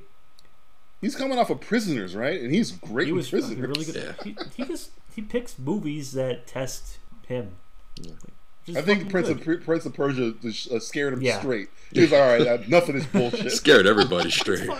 It's like, we're just Jake. You don't have to worry about money if you do this trilogy. He's like, yeah, I'll take money from the first two, and I'll give the money back to you, so I don't have to do a third. Basically. Boy, all right. My number 2 movie of the year, which I had to rethink about it, and I just thought about like the context of why this is my number 2.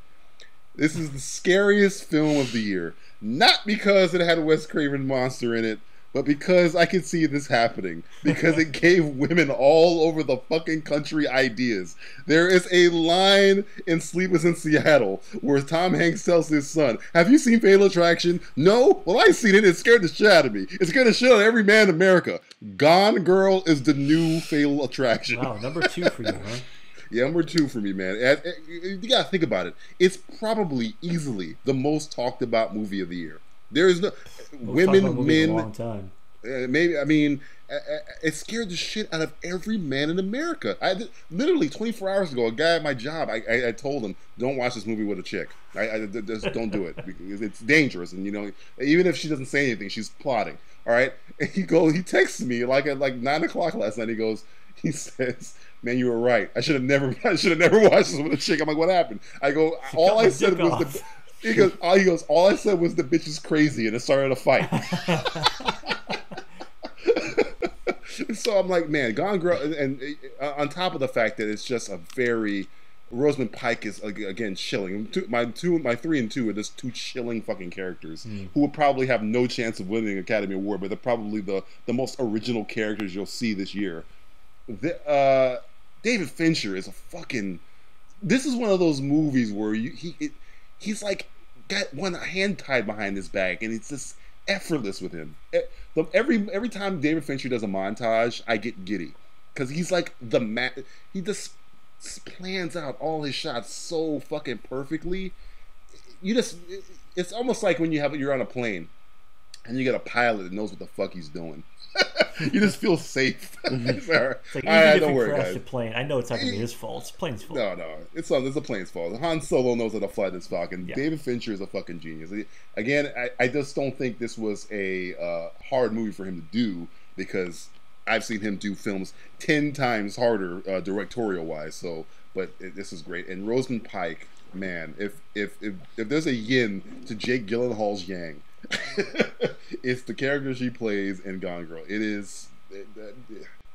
What can I say about her? It's like I was in love with her at the same time. I'm just terrified. But yes, Gone Girl. I mean, most talked about movie of the year. It still scares the shit out of me. Fatal Attraction. Who? This is worse than Fatal Attraction. Fatal Attraction. She was just trying to kill you. Yeah. This is some other shit. This is some other shit. Justin, what is your number 1 film of the year? I'll do honorable. Oh, honorable mentions. I apologize. Yeah. I'll do some honorable mentions first. Honorable is going to be 2 movies that are pretty similar, but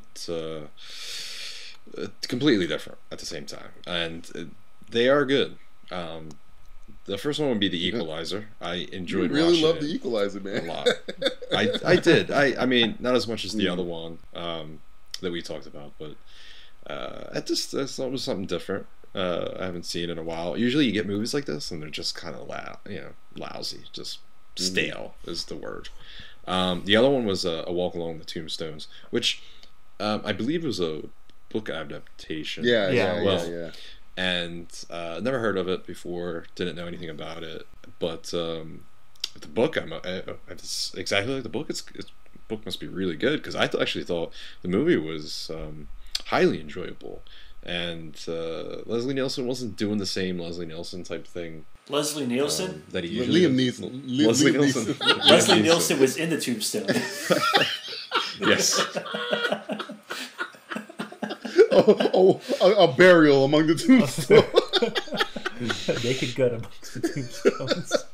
If only it was alive. He'd be laughing at this. But no, you're right. Liam Neeson wasn't playing the hard ass. I mean, he was a hard ass, but he was like vulnerable a little bit more than he is in Taken. Yeah, and everyone else was good. Supporting wise, the kid was great, and the bad guys were fantastic. I thought, which is even funnier because one of the bad guys is in both movies. So they filmed it as a bad guy. Set. So just come over here, film the rest of you. Come on over. But my number 1 movie was a movie that DJ just mentioned, which was Gone Girl. Wow. And I actually adored this film. And not to keep speaking on the same topic. Speak on it. Yeah, but I mean, she did great. She was the breakout, I thought, actually was Affleck. And I didn't think he got real... Well, he's a man. Because... That's why. And now we have no female. Chauvinist. Before. I think Nicole listens to my shit. Yeah, she did fantastic. And you know, Die Another Day is absolutely a piece of shit, and it will always be the piece of shit Bond film. But she actually is the highlight of the film. Really, Better than the other. She's the main villain. At least Forrest. the main villain sucked. Yeah. Well, yeah. She really is the only thing that really seems to pick it up. So, but as her performance in Gone Girl was really good. Then again, it was a well-written character that I haven't seen in a very long time. Very smart. But Affleck, I thought, actually did a better job on my end because he didn't really seem like Affleck. He seemed to really... I know with the last few movies he's done, he seemed to have gotten away from the Affleck type of acting. But I really felt for him. And, you know, it really kept me going. And somebody who hasn't read the book... it wasn't so easy to figure out right away what was going on, and I hate movies that are like that are just so obvious. And this was a movie that played well on all sides, and yet it has a great cast, great production crew. The girl who plays his music is absolutely fantastic. The girl who plays his sister is also, like, I forgot the name. Yeah, she's very good. I forget her name. Yeah, she's in The Leftovers, and she's very good. Very at Leftovers good too. She's a breakout actress too. Yeah, and so is you know, even Patrick Harris, which I thought was kind of an odd, I don't know, kind of an odd choice, all the odd and choices. I still liked Tyler it. Perry. Yeah, Tyler. It made me like Tyler which Perry. I don't like. I should have mentioned that. It And I made liked me like Tyler Perry. Yeah, which is fucking impossible, but he did it. He did. Damn you, David Fincher. I don't know how, but damn you, Fincher. But no, Gone Girl is in the fucking. That's a good movie, man. And I completely forgot about that movie too. Like it slipped off my radar, probably because it's and what an ending. I mean, really, what an ending. Yeah. God, honestly, it's so fucked. It's not a Hollywood ending. No, At the same time. That and Nightcrawler are both like, really? Oh shit! Even Nightcrawler at least has a kind of a Hollywood ending where it's like, okay, he wins, but it's like more adventures to come from the Amazing Nightcrawler or something like that. They call me the Amazing Nightcrawler. But yeah, Gone Girl is the truth. This is true. I mean, it's just a kick right in the fucking dick. Man. The whole movie is just like kick your dick, step. This is that's a thriller that had. I was in the audience watching it, and the crowd was laughing. Now, when you're so thrilling that it's like, what the fuck? That's when you know you got some good. People were laughing at how fucking batshit crazy it was. Yeah. Because you can't. If it's either that or cry, so you're laughing so much you cry. Oh God. Yeah. Matthew, what's your number one? Your honorable mentions. Yeah, I'll mention like 3 movies. I'm sure you guys probably had it on your list too. One I'll say right up front, Lego Movie. I really liked. My favorite animated movie. Fury was really good. Mm-hmm. Showed me that fucking David Ayer has some fucking balls and can make some ballsy movies. Suicide Squad. Yep. And Frank. And I like Frank a lot. Well, you did like Frank. I didn't know if you saw Frank. I liked it. It was just so fucking out there and so original and so weird. But not as weird as you would think, because these people fucking exist that are this fucking crazy in the music industry. So, not too shocking, but I like Fassbender a lot. I thought he was really, really good. That brings me to number one. Number one for me is going to be Boyhood this year. I didn't think another movie like Chef that they both came out right around the same time in limited release, where it was like, I don't know. I thought it was too far-fetched a concept that Richard Linklater would have the fucking balls to shoot a movie over the course of 12 years or 13 years. I was like, no fucking way. This is a fucking joke. He's fucking trolling me. Fuck you, Linklater. Fucking Linklater. But then you're watching the movie and you're getting into it, and the movie's long too. It's like almost 3 hours, like 2 hours 45 minutes. But that's why I haven't seen it yet. It's fucking amazing though. I mean, I've never seen it. I don't think I'll ever see anything like it in my life. Maybe again. It's just crazy to see a kid who's fucking 5, and then you see him when he's 18 at the end of the movie. Same fucking kid, same actors, same Ethan Hawke, same Patricia Arquette, same girl who plays his sister. I've never seen anything like it, and at its base, it's very fucking simple to follow. It's 13 years in the life of a kid, any kid.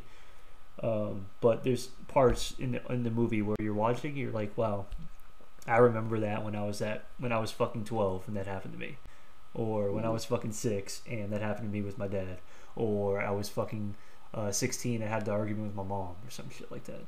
And that's fucking, to be able to do that in such a simplistic way is fucking amazing to me. Like, I didn't believe the hype, but I watched it. It's fucking beautiful fucking movie. Balls on that guy. Fucking balls. And a fucking ballsy way to do a movie too. I mean, hey, give the guy credit and give everybody credit. Well, he's gonna get it. Yeah, I hope he does. It's a 2-horse race, I believe. So yeah, that guy's got cojones. Linklater never, shies away from the challenge. So yeah. I'll get my honorable mentions out really fast. A couple of them have been mentioned already. Fury, as Matt said. John Berthenol, please get this guy some more work. This guy needs to work more. That's the same character, though. I don't care. Just give him more work, guys. I saw an interview with him because I was doing some research on Wolf of Wall Street for work, and I saw an interview with him. He's nothing like the characters you've seen. He's like the nicest, most affable guy you've ever met in your life. He's just so like calm. I think he's from California. He's not Southern or Brooklyn or anything. He's just the most normal guy you've ever seen in your life. So that just means that he's a fucking awesome actor, because his role in Wolf of Wall Street and Fury is just like he's like a completely different person. But yeah, Fury's awesome. Dawn, as Dawn of the Planet of the Apes, as Justin said, is. I was like, man, this movie's too good to be a summer movie. This movie should have came out in November. It's really good. And Andy Serkis, even despite the fucking controversy between him and those people, you guys made the fucking character you both made is fucking awesome. Just settle on the fact. You might argue who did what. It's an awesome fucking character that speaks very little, so for us to like him that much, it's Caesar and Groot at this point. So, another movie that hasn't been mentioned yet, Locke. I think I mentioned it maybe half a sense ago. Tom Hardy. It's like Buried, but in a car. It's just Tom Hardy in a car, and you can't look away. It's just the most. It's a amazing acting performance. Very good movie. I recommend it to everybody. I know JD from In Session, he's very high on that movie as well. Grand Budapest Hotel, which I liked. X-Men, as Justin mentioned, and a film that I saw yesterday that, again, it's not the best film on here, but man, we're talking about movies that give me enjoyment. The Raid 2, which I give credit to Matthew. Yeah, I know you know what I was going to say. The Raid 2 is so. For the 17, 18-year-old part of me that's left, it is such an awesome action film. It's essentially Infernal Affairs mixed with Ong Bak. It's fucking and with the I was saying this on Twitter yesterday. I challenge to a man, anybody, to name me a better fight scene than the fight scenes that are in this fucking movie. I don't give a fuck if you come away with me with Bruce Lee, come away with me with Jackie fucking Chan, Jet Li. I don't give a fuck.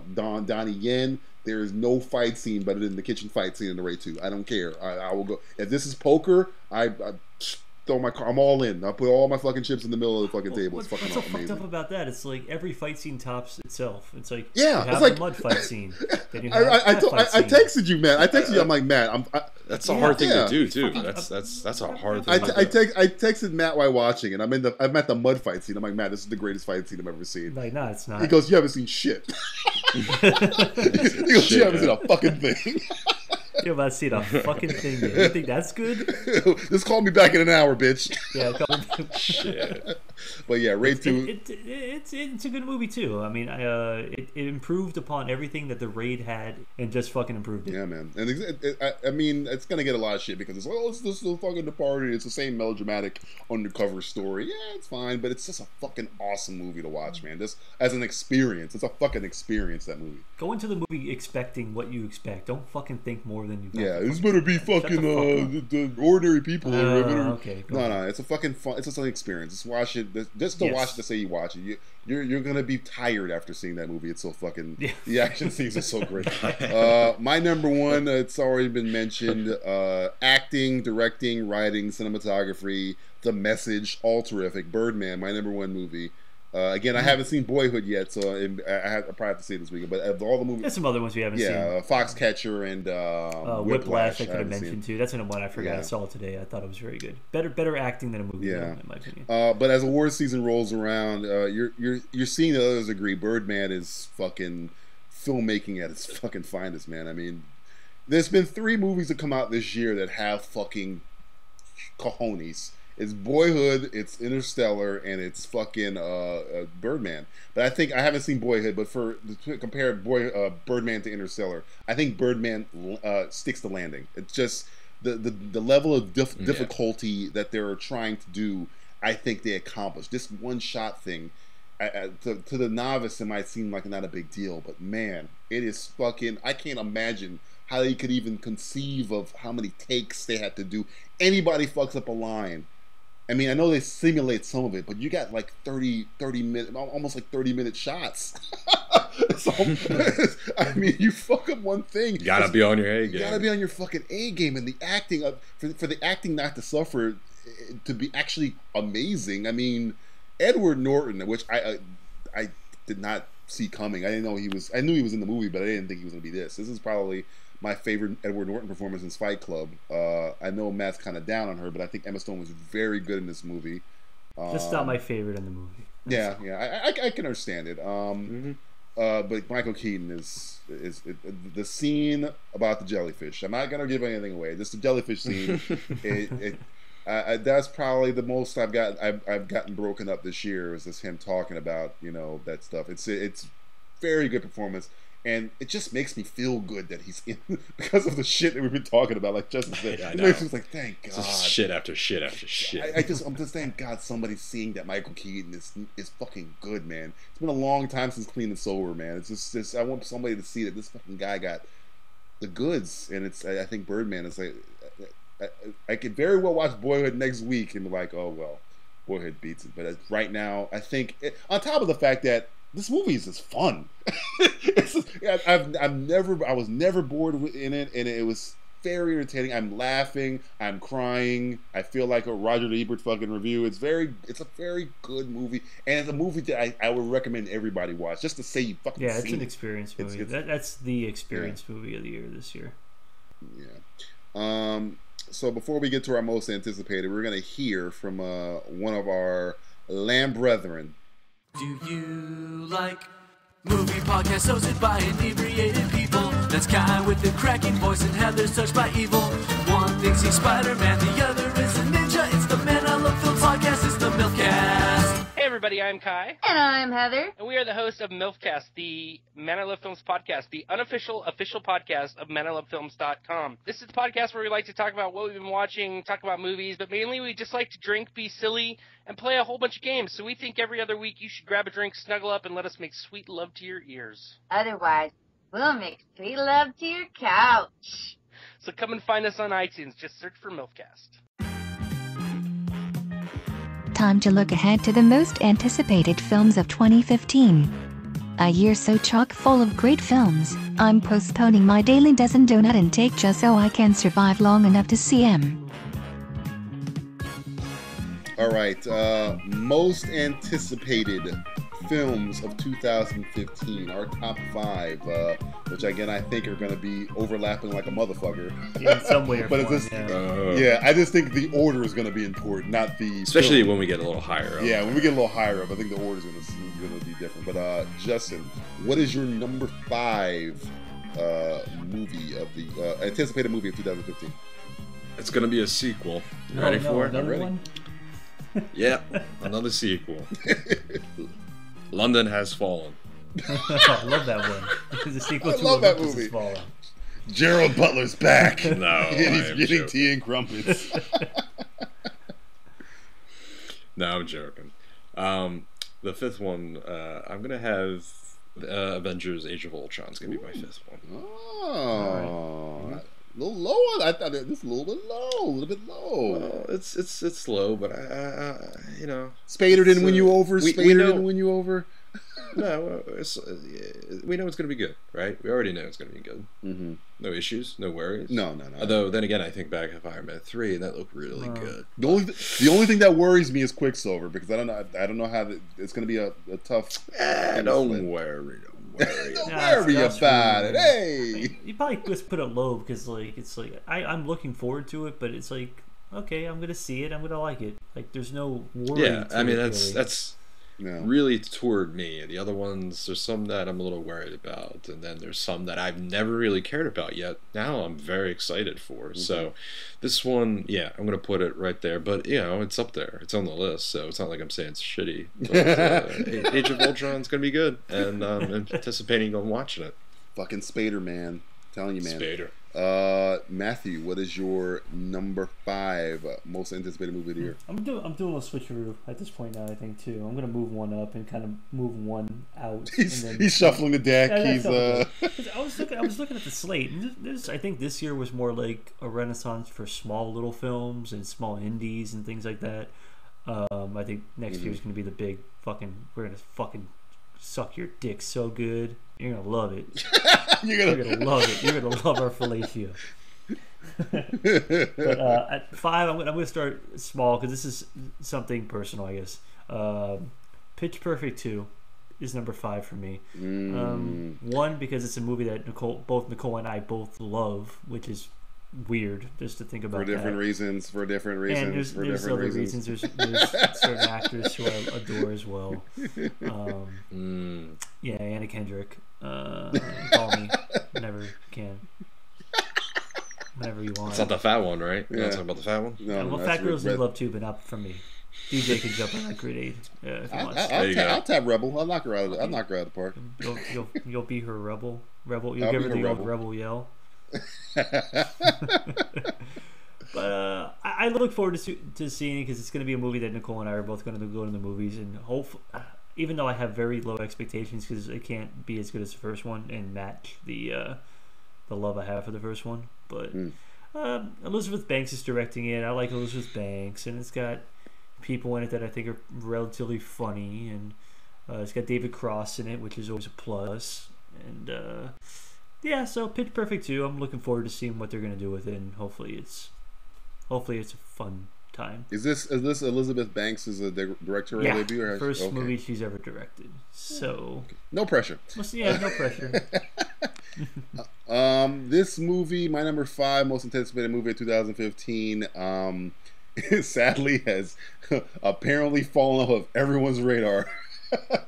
But it hasn't fallen off of mine because one of my favorite people in Hollywood are responsible for it, though he's very fringy. Mission Impossible 5. It comes out a month where another film comes out, and because of that other film, nobody has remembered that this movie comes out. Completely forgot about it. We haven't really heard anything on it, you know, so it's kind of... They show some pictures of it, but I know it's Christopher McQuarrie, who I love. He's like my favorite writer, and he did Usual Suspects, Way of the Gun. He did Jack Reacher. And essentially, Tom Cruise he's kind of like the opposite Bruce Willis. Bruce Willis walks over every young director. Tom Cruise seeks out not saying Christopher McQuarrie's young, but he's a fresh directors. I haven't directed before. Oh, I like this guy. I like this guy from Tron. I work with him for Oblivion. Yeah. So I think he's latched on to Christopher McQuarrie because of Jack Reacher. And I think this movie's gonna be good. It's got the whole cast back, and Reacher was good. Yeah, I like Reacher a lot. So, and I think at least if you're worried about anything about the action, I think the action is gonna make itself. Christopher McQuarrie knows his way around a scene, so you're gonna get some great character moments in that movie, which I think I like Ghost Protocol, but because it was essentially one long chase, kind of thing, and you never got a lot of character development really. It's until maybe the end with the whole wifey situation stuff, but it always felt rushed. I think you're going to get more subtle, better writing dialogue wise in this movie because Christopher McQuarrie's best. But yeah, that's my number 5 most anticipated movie of the year. Jay, number 4. Number 4, Star Wars. Whoa! Oh, I told Never. you the order is gonna be different. Yeah. Number 4. Never a big Star Wars guy. Not a big fan. I mean, I appreciate the films. I enjoy watching them, but never like a big deal for me. Yet, I really look forward to going to see this film at the theater. You know, there's that retro feel to actually going to see a movie, and I miss that. I haven't really had the urge to go to the movies, especially when you can get it so easily online. That said, I think it's in good hands, and you got a lot going for it, and I think that's pretty neat. I'm looking really forward to it. You know who I feel the best about that movie? Like, I just can't wait. I think it's the same guy you feel the best about. I'm just so happy Mark Hamill's is going to get like. Yeah. He's not it's going to be the year. It's going to be the year of Mark Hamill, because then he's going to come back for the for the Flash. And he's in Kingsman. He's in the Kingsman movie. Kingsman. So I'm glad Mark Hamill's getting some work, because he's fucking awesome. He's like Michael Keaton. It's like, he just feel good when he's doing work. It's like, oh, thank God. And hopefully Harrison Ford is not phoning he's it not in. stoned enough. He's not too stoned for this role. Chewie, turn on the fucking whatever the fuck. I don't even know what fucking flying. Chewie, give me some fucking. Damn it, Chewie! Chips. Give me some space chips. That's 2 you owe me, kid. Matthew, what is your number 4 most anticipated? Funny enough, I also have Star Wars at number 4. Wow, you fucking pikers, low on your list. There you go. It's another movie that is like, I'm looking forward to it. I'm still very scared about it. I'm nervous. I want to see it be good. I want it to be good. Fucking 8-year-old me wants it to fucking be really good. And I think it will, for the most part. I don't like how they say they're changing a lot of canon, or this is new canon, and it's not going to be like, this isn't your daddy's Star Wars, which, okay, whatever. I mean, it doesn't bother me, but at the same time, it's like, just don't take enough out of it that it becomes like a shell. You know what I mean? Don't fucking play the shell game with me and tell me one thing is this and then the other thing is this, and it's just switching it around. Are you still snake bit from Khan? Is that what's bothering you? No, I mean, I don't even care, because I'm not the biggest Star Trek dude in the first place, and it's like, okay, you buried the lead, and it's like, oh, we're not fucking stupid. You know, don't fucking piss in our face and tell us it's fucking piss. You know, that's probably what you're doing. That's not the way it's said. I think it's raining, but all right, we'll go with it. Don't piss my face and tell me it's not piss. What is I don't piss. I know what piss is. It's in my face all the time. But I hope it's good. I like the look of it. I think it's got a mix of like dark creepiness with like light, space stuff and everything, and it's gonna be interesting. It's the biggest. I mean, my 4th anticipated, but I think it's probably gonna be the biggest movie of that year, and it comes out at the fucking end of the year too. Yeah, so it's a capper. Whole fucking year of waiting for it. It's a cap. It's filling the Lord of the Rings gap now. Yeah. My number 4, which is probably a lot lower than people think on my list, Avengers: Age of Ultron. This movie looks fucking awesome, mainly because I got fucking James Spader. And if you know anything about me, James fucking Spader is a fucking badass to me. He's the big reason for me too. Yeah, man, James Spader is awesome, and this is for the fact that this is now riding the ship of the Marvel Universe. Now we're getting shit that, again, I never thought we'd see. I mean, at first I was kind of on the fence about the whole changing the backstory of Ultron kind of thing. But Spader Spader's the glue. Spader. No matter how much apprehension I have for the movie, I still have Spader just fucking going strings the whole fucking time. I'm good, and it just I think it looks good. My only as I told you on yours, Jay, is I hope Kick-Ass does not fuck this up for me. Don't fuck this up for me, Kick-Ass. I think he has enough people around him. I do too. Shortcomings, hey. Yeah. And if he does, they could always kill him all. We don't need 2 Quicksilvers. We don't really need you, Kick-Ass. Excuse me, we're out of here. But yeah, Avengers: Age of Ultron got me some cap. I mean, everything I've seen from it looks great, and this is going to be Joss Whedon's farewell, so maybe he's going to do some, I think they're doing reshoots in January, so maybe they're changing some stuff around to make it a bigger send off for him, I guess. Is Ant-Man before this or after this? Shortly after. After this, I think Ant-Man's in August. Okay. Yeah. But yeah, Avengers: Age of Ultron, my number 4. Jay, what's your number 3? Number 3. And I'm pretty sure this is on your list as well. No, it's got to be. So, I'm sorry. But, Mad Max. Ooh. Mad Max. What a day! What a lovely day! Everything screams just, I don't know, awesome about this. I don't know. Doesn't it? It literally screams it. It literally screams it at you. Awesome! Yeah, it's like everything you fucking want. Like... This movie's been being made for what, 7 years now? I think it started production on this right after Thunderdome wrapped, so it's like 30 years of making. I saw an interview with Mel Gibson. I think you're right, because Mel Gibson said, I remember back after I did the last one, we wanted to do another one, but we never got a chance. Yeah. They were just taking everyone's wanting into this film and just jam It's like, you wanted it, you wanted the best, we'll give you the fucking best. You want him? You want fucking Max? You want him? We're gonna give him to you. We're gonna blow shit the it's fuck old up. school fucking filmmaking. It's fucking best. Yeah, man. Can't wait. I said to somebody, I was like, when do you see a guy return to remake or I guess redo his own shit? And he said George Lucas, and I'm like, okay. I don't think you know George Miller. George Miller, George Lucas, two different Georges, man. One's a curious George. One's not.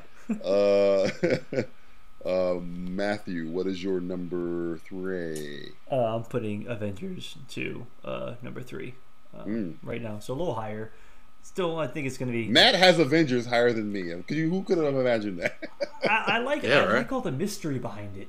Like, I like that it's not showing me everything that I see on the surface and everything like that. So... Should I go blackout? Should I go blackout on this? Can I just say fuck it like I did Thor? Even if you watch the trailers, though, you don't really fucking see a lot. I mean, that's what I kind of like about it. True. It's not like this is fucking Spider-Man 2, where they're saying, you want to see the fucking movie? We'll show it to you in 3 fucking minutes. You want to see it for free? Yeah, you want to see it for fucking free? In the theater with another movie, 2-for-1 movies. So, I don't know, but I think there's just a lot of like little Easter eggs in it and cool shit. Like Andy Serkis's character is still kind of a mystery, even though I kind of have a feeling who he is, which is leading into another thing down the line, which I think is even cooler. So, yes, sir. No, I like it, and I know you guys are like excited about Spader, and Spader. We've had this discussion before about Spader, that it shocks me like how he gets big roles like this, not because he's not good, just because I don't think of Spader in big roles. You know what I mean? Well, I think Boston League on Blacklist kind of brought but it's like TV. I mean, TV's to do movies, but no, movies are still movies. TV's still TV, but I don't think of him being in a fucking $300 million production. If I had to guess, I have a feeling RDJ had something to do with that. Yeah, because they are boys. They grew up at the same time and era, the same age and shit like that. So Lesson Zero and all that good shit. It's interesting. It's like I never would have thought, James Spader's gonna voice one of the most menacing villains in Marvel history. It's like, really? It's like, okay. Yeah. But he just Spader's always had that presence, though. Yeah, man. Even when he was younger, it just makes him a joy to watch on the screen. So I'm for it. It's just kind of like, no. It's just funny to me, like how things work out in Hollywood. Speaking of sociopath, he plays a very good sociopath. 2 Days in the Valley rings a bell. I mean, that's a very good. That's why I think he's going to be very good as Ultron, because his villains are it's very like he's having fun. He relishes the bad, which I think is going to work for Ultron. Fine by me. Number 3. My number 3 is I know it's going to be high on somebody else's list. Is Spectre, Bond 24. Though, as we're recording this, the film that I was told that we're getting might not be the film that we get later. Seeing that North Korea has decided that Bond is open, fair game. Yeah. They thought he was real. We'll take out 007 and your fucking Spider-Man. Out of everything they leaked, Yeah. Bond should have been kept not leaked. But I mean, that's Sony's biggest cash cow, I think, at this point. So, Oh yeah. So, but yeah, I mean, besides the fact you got Mendes, you got Waltz, you got fucking Monica Bellucci, you got fucking Moriarty from fucking Sherlock, you got Dave fucking Bautista, you got Ray Fiennes as M. And the concept before they change anything, I thought was a pretty cool concept. So, and the fact that they're bringing back motherfucking Spectre is awesome. Ooh. I'm waiting. I got my fingers crossed now because the only thing that worries me is that they're under that fucking umbrella, that Sony umbrella. I was like, oh fuck! It's like Bond can't catch a break. We just got out of bankruptcy, and now we got fucking. No, we lost him again. What the fuck is going on here? But my number 3 is Spectre. Jay, what is your number 2? 2, yeah. Number 2 for me was going to be Spectre. I am looking very forward to this. Reason why it's number 2, not number 1, is because I have more faith that it's going to turn out to be a really good movie. There's no reason why it should not be a good movie. Now, you had hinted at the leak of the script that I had read, and well, if it is authentic, now it could be a fake leak, I don't know, but from all the sources that I've seen, it seems to be the real deal. What I've read, it could be a good thing that it was leaked because there's some issues with the third act, and this could be beneficial for. I know it's not been beneficial for anybody else, but for Bond, it could actually help out quite a bit. So I am looking so much forward to seeing Spectre on the big screen, and I hope we get a Daniel Craig Bond film with a big organization where he has to hide and get into some type of lair with thousands and thousands of guards, and Bond has to make his way to trolley systems. You want Incredibles? Yes, I just can't wait to see jumpsuits. A classic Bond film. I need some jumpsuits. Give me some jumpsuits. Jumpsuits all the way. I am down for that. That would be a little kid in me, man. That would be amazing, and I think that would be great to see. The other thing with the leak too is that this Bond film is getting a bit pricey to make. So the notes are all over the script where Sony's like, cut this out, cut that out. Let's do this in England, not so and so, and you don't need this. Do this during the day, or going back and forth. So kill 20 people, not 40. So I hope that doesn't do anything. Like I said, I think the leak's gonna maybe help out, so that's a good thing. Matthew, what's your number 2? To me, it's bittersweet because it seems like it's getting towards the end of a career, and it's going to be Hateful Eight. Oh God! I fucking forgot about this movie. That's the thing. That's the problem. That's why I'm here to fucking tell motherfuckers, man. I forgot about this movie. God damn it! I need to change my list. Yeah, it's under, the only thing you really got for it is you got a plot synopsis and the fucking poster, which looks fucking amazing.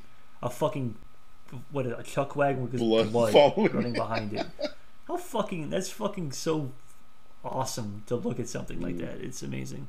And I mean, this could be getting towards the end of Tarantino making movies too. I mean, he said he's maybe only going to make maybe another 3, including this one. So could be getting towards the end of the Tarantino era that we all kind of grew up with and seen all the movies fucking over and over and over again. And the cast is going to be fucking amazing, and it's going to be fun. It's going to be a fun fucking movie, and it's probably coming right around the same time as Star Wars. So it may not get the same hype as Star Wars, but if it came out the same day as Star Wars, I will see Hateful Eight before I fucking see Star Wars. It's a different. I don't think they hurt each other because they're two different audiences. I think. Yeah, but I think the same audience would see both. And, yeah. I guess it's kind of like rob Peter, pay Paul. It's like, I'll see Star Wars this weekend. I'll fucking be in Hateful Eight the next weekend. But it's not like two different like action blockbusters. Like one's like a fucking western, like a crazy Quentin movie, and one's like a fun kids. So I could see both of them and not be. I'm watching the same fucking movie over and over. Oh again. no, It's like, of course. I mean, if you thought that, it's like obviously you don't watch movies. Did you see? Since we're talking about Quentin, did you see and the leak? What got leaked with Django's sequel? No, I didn't. No. See anything about that. Okay. What the fuck ain't getting leaked by these fucking people? That apparently the idea for a sequel would entail have Django go against Zorro. Oh, no. Is this anything like 23 Jump Street is really a Men in Black 3 movie? Fucking Men in Black. A Men in Black. Jesus Christ. Fucking... These fucking Sony fucks are fucking weird. They don't know what. I thought they were trying to fuck Spider-Man. Yeah, Holy shit, Spider-Man's a hiker compared to the rest of this shit. Oh my god. That's the most fucked up ideas ever. Anyway, but yeah, I'm with you. Hateful Eight. I completely forgot all about that fucking movie. Jesus Christ. Honorable mention. My number 2, man. For a while now, it's been my number 1, but I think I had to switch off. Mad Max. God damn it. The first trailer had me. And I was just like, oh, this is kind of cool, man. It looks beautiful. It's a fucking amazing looking film. This second trailer, I remember we talked about it last year, how Wolf of Wall Street was like my trailer cocaine. Like, it got me right up. This trailer is my new Wolf of Wall Street trailer. Because, I mean, it's just like, your eyes dilate watching this fucking trailer. It's just crazy fucking shit happening. This movie looks like it's gonna be a fucking ride, and it's gonna give you. This movie looks like what Michael Bay jerks off to. the shot of the. Isn't he already a jerk off? Yeah, that's true. It's like the shot of Max on the fucking ladder as the things are exploding behind him. It's such a fucking awesome shot. The composition, just the look of it. It's Tom Hardy as fucking Max, though we're not sure 100% if he is Max. Whatever. It just looks like a fucking great film. I cannot wait. When does that movie come out? Is that May? I think it's man. The summer's packed with shit. Yeah, so these films are like overlapping each other. I know. This says all I see is 2015. So, but yeah, I can't wait for Max. That's one of those movies where like it took a long time to come out, but it looks like the time is going to was kind of worth it because it looks like it's really well done. Mm-hmm. So, as far as Google says, it's May 2015. Yeah. Oh boy, it's gonna be a good summer. Going against Avengers. So, Jay, any honorable mentions before you get to your number 1? Yeah, there's a couple films coming out for 2015 that I do look forward to, and the big one will be the number 1, which we've talked about many times. I'm sure you can probably guess exactly where I'm going with that.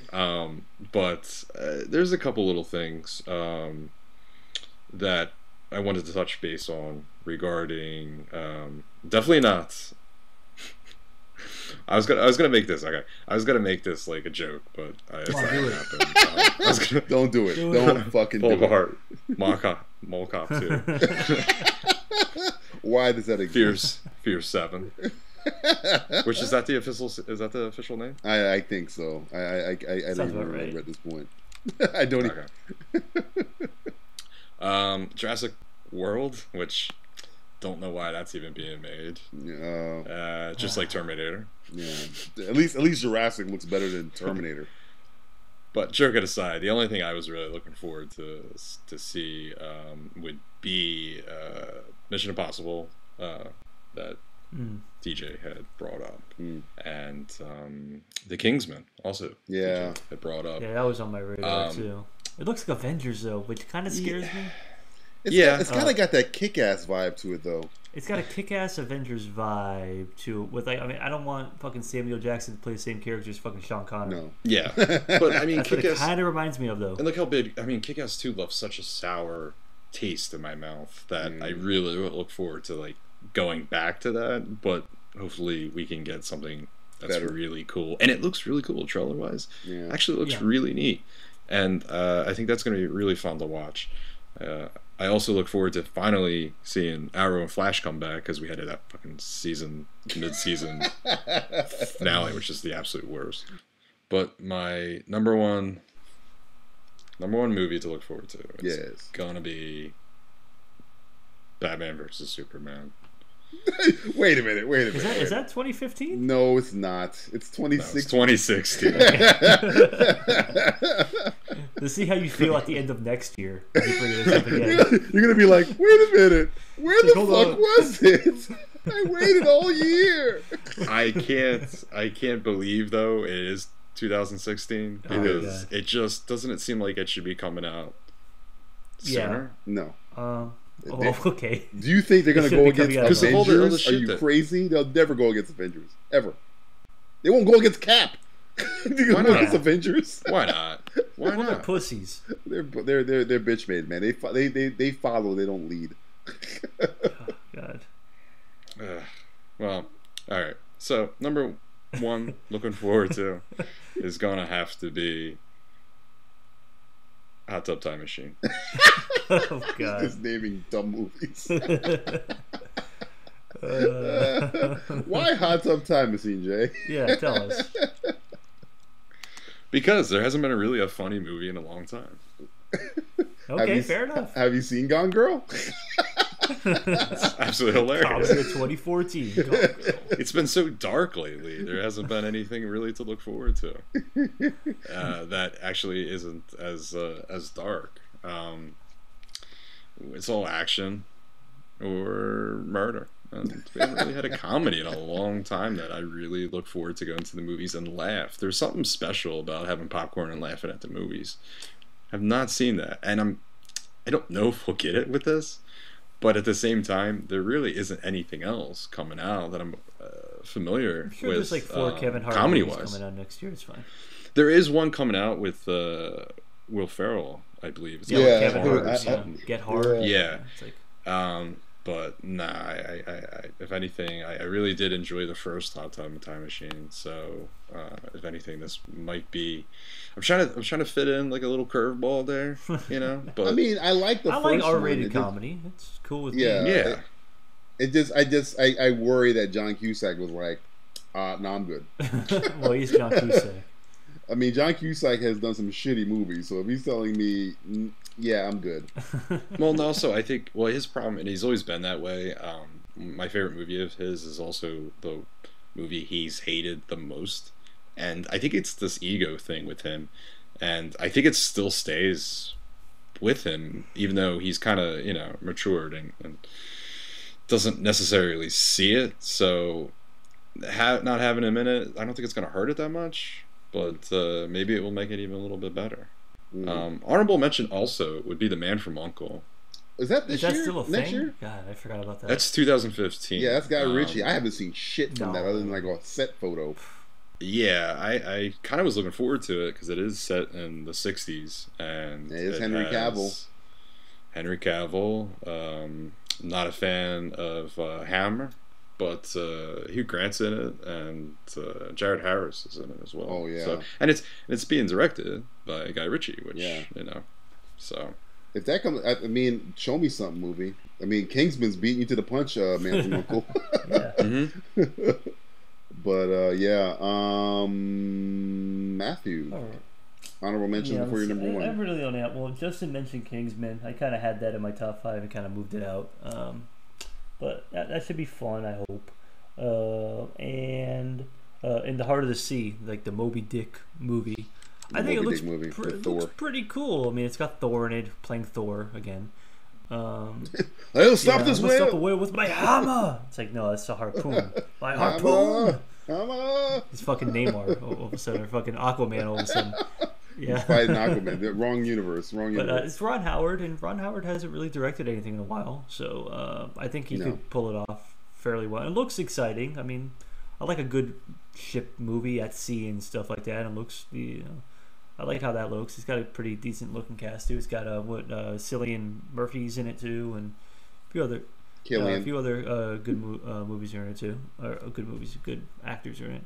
So I'm looking forward to that. But just beating a dead horse, my number one is Mad Max.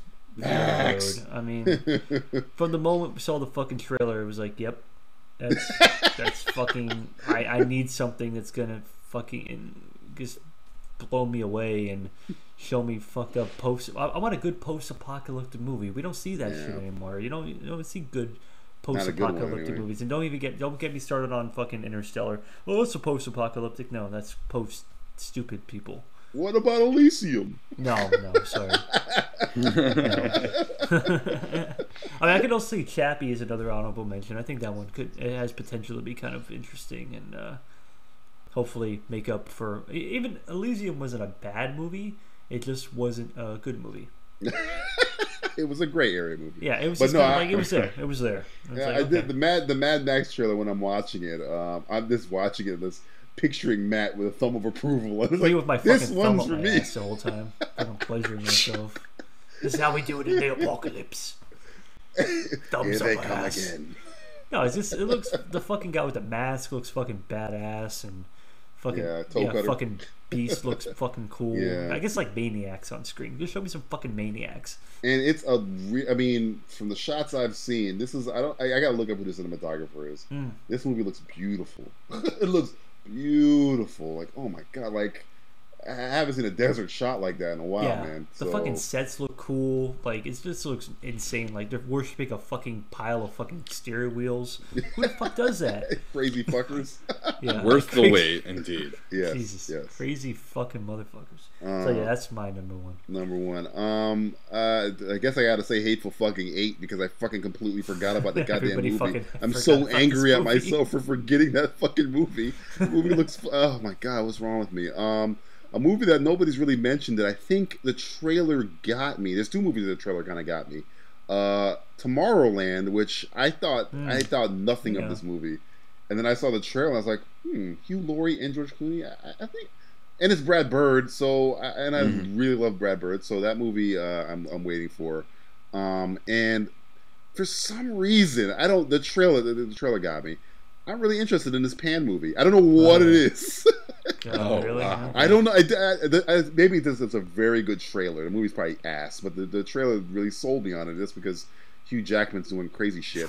Black Hat with Michael Mann with Thor. Speaking of Thor again, that I just want to see it because it's a Michael Mann movie. I have to watch every Michael Mann movie before I die, you know. And Inside Out, which I was just going to mention that. Yeah, I think the trailer it's made me cry, and I was like, "Fuck this! I can't watch it." Did it? It's because it's the fucking opening where it's like Disney's done this and fucking Pixar's done that. It's like it's made you laugh, it's made you fucking angry, and then it's like the scenes where it's like it's made you fucking sad, and it's like, oh my, yeah, that's the story of my fucking life. Fucking end of fucking Toy Story 3, the beginning of Up.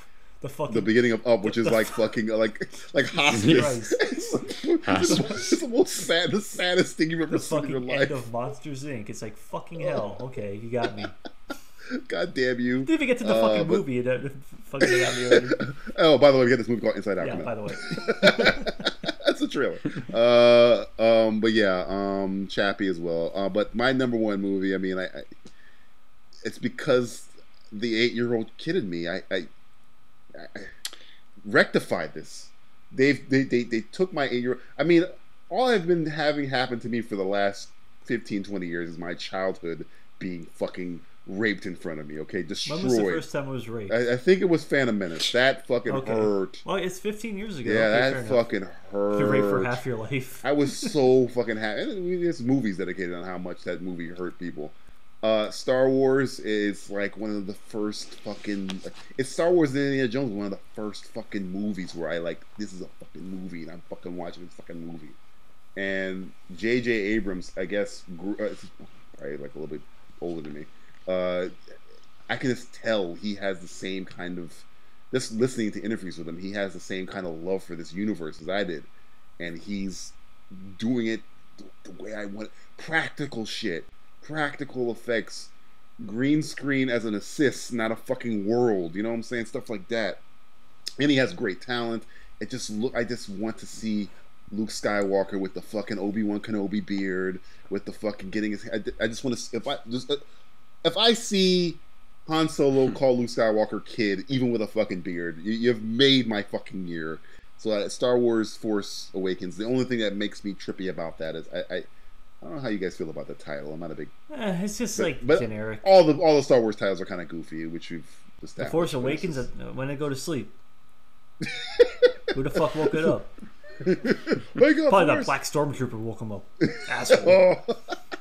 But yeah, Star Wars: The Force Awakens is my number one anticipated. I mean, it was Mad Max for a while, but I think Mad Max. I didn't grow up with Mad Max. I kind of caught on Mad Max when I was a little bit older. Star Wars and Indiana Jones essentially raised me.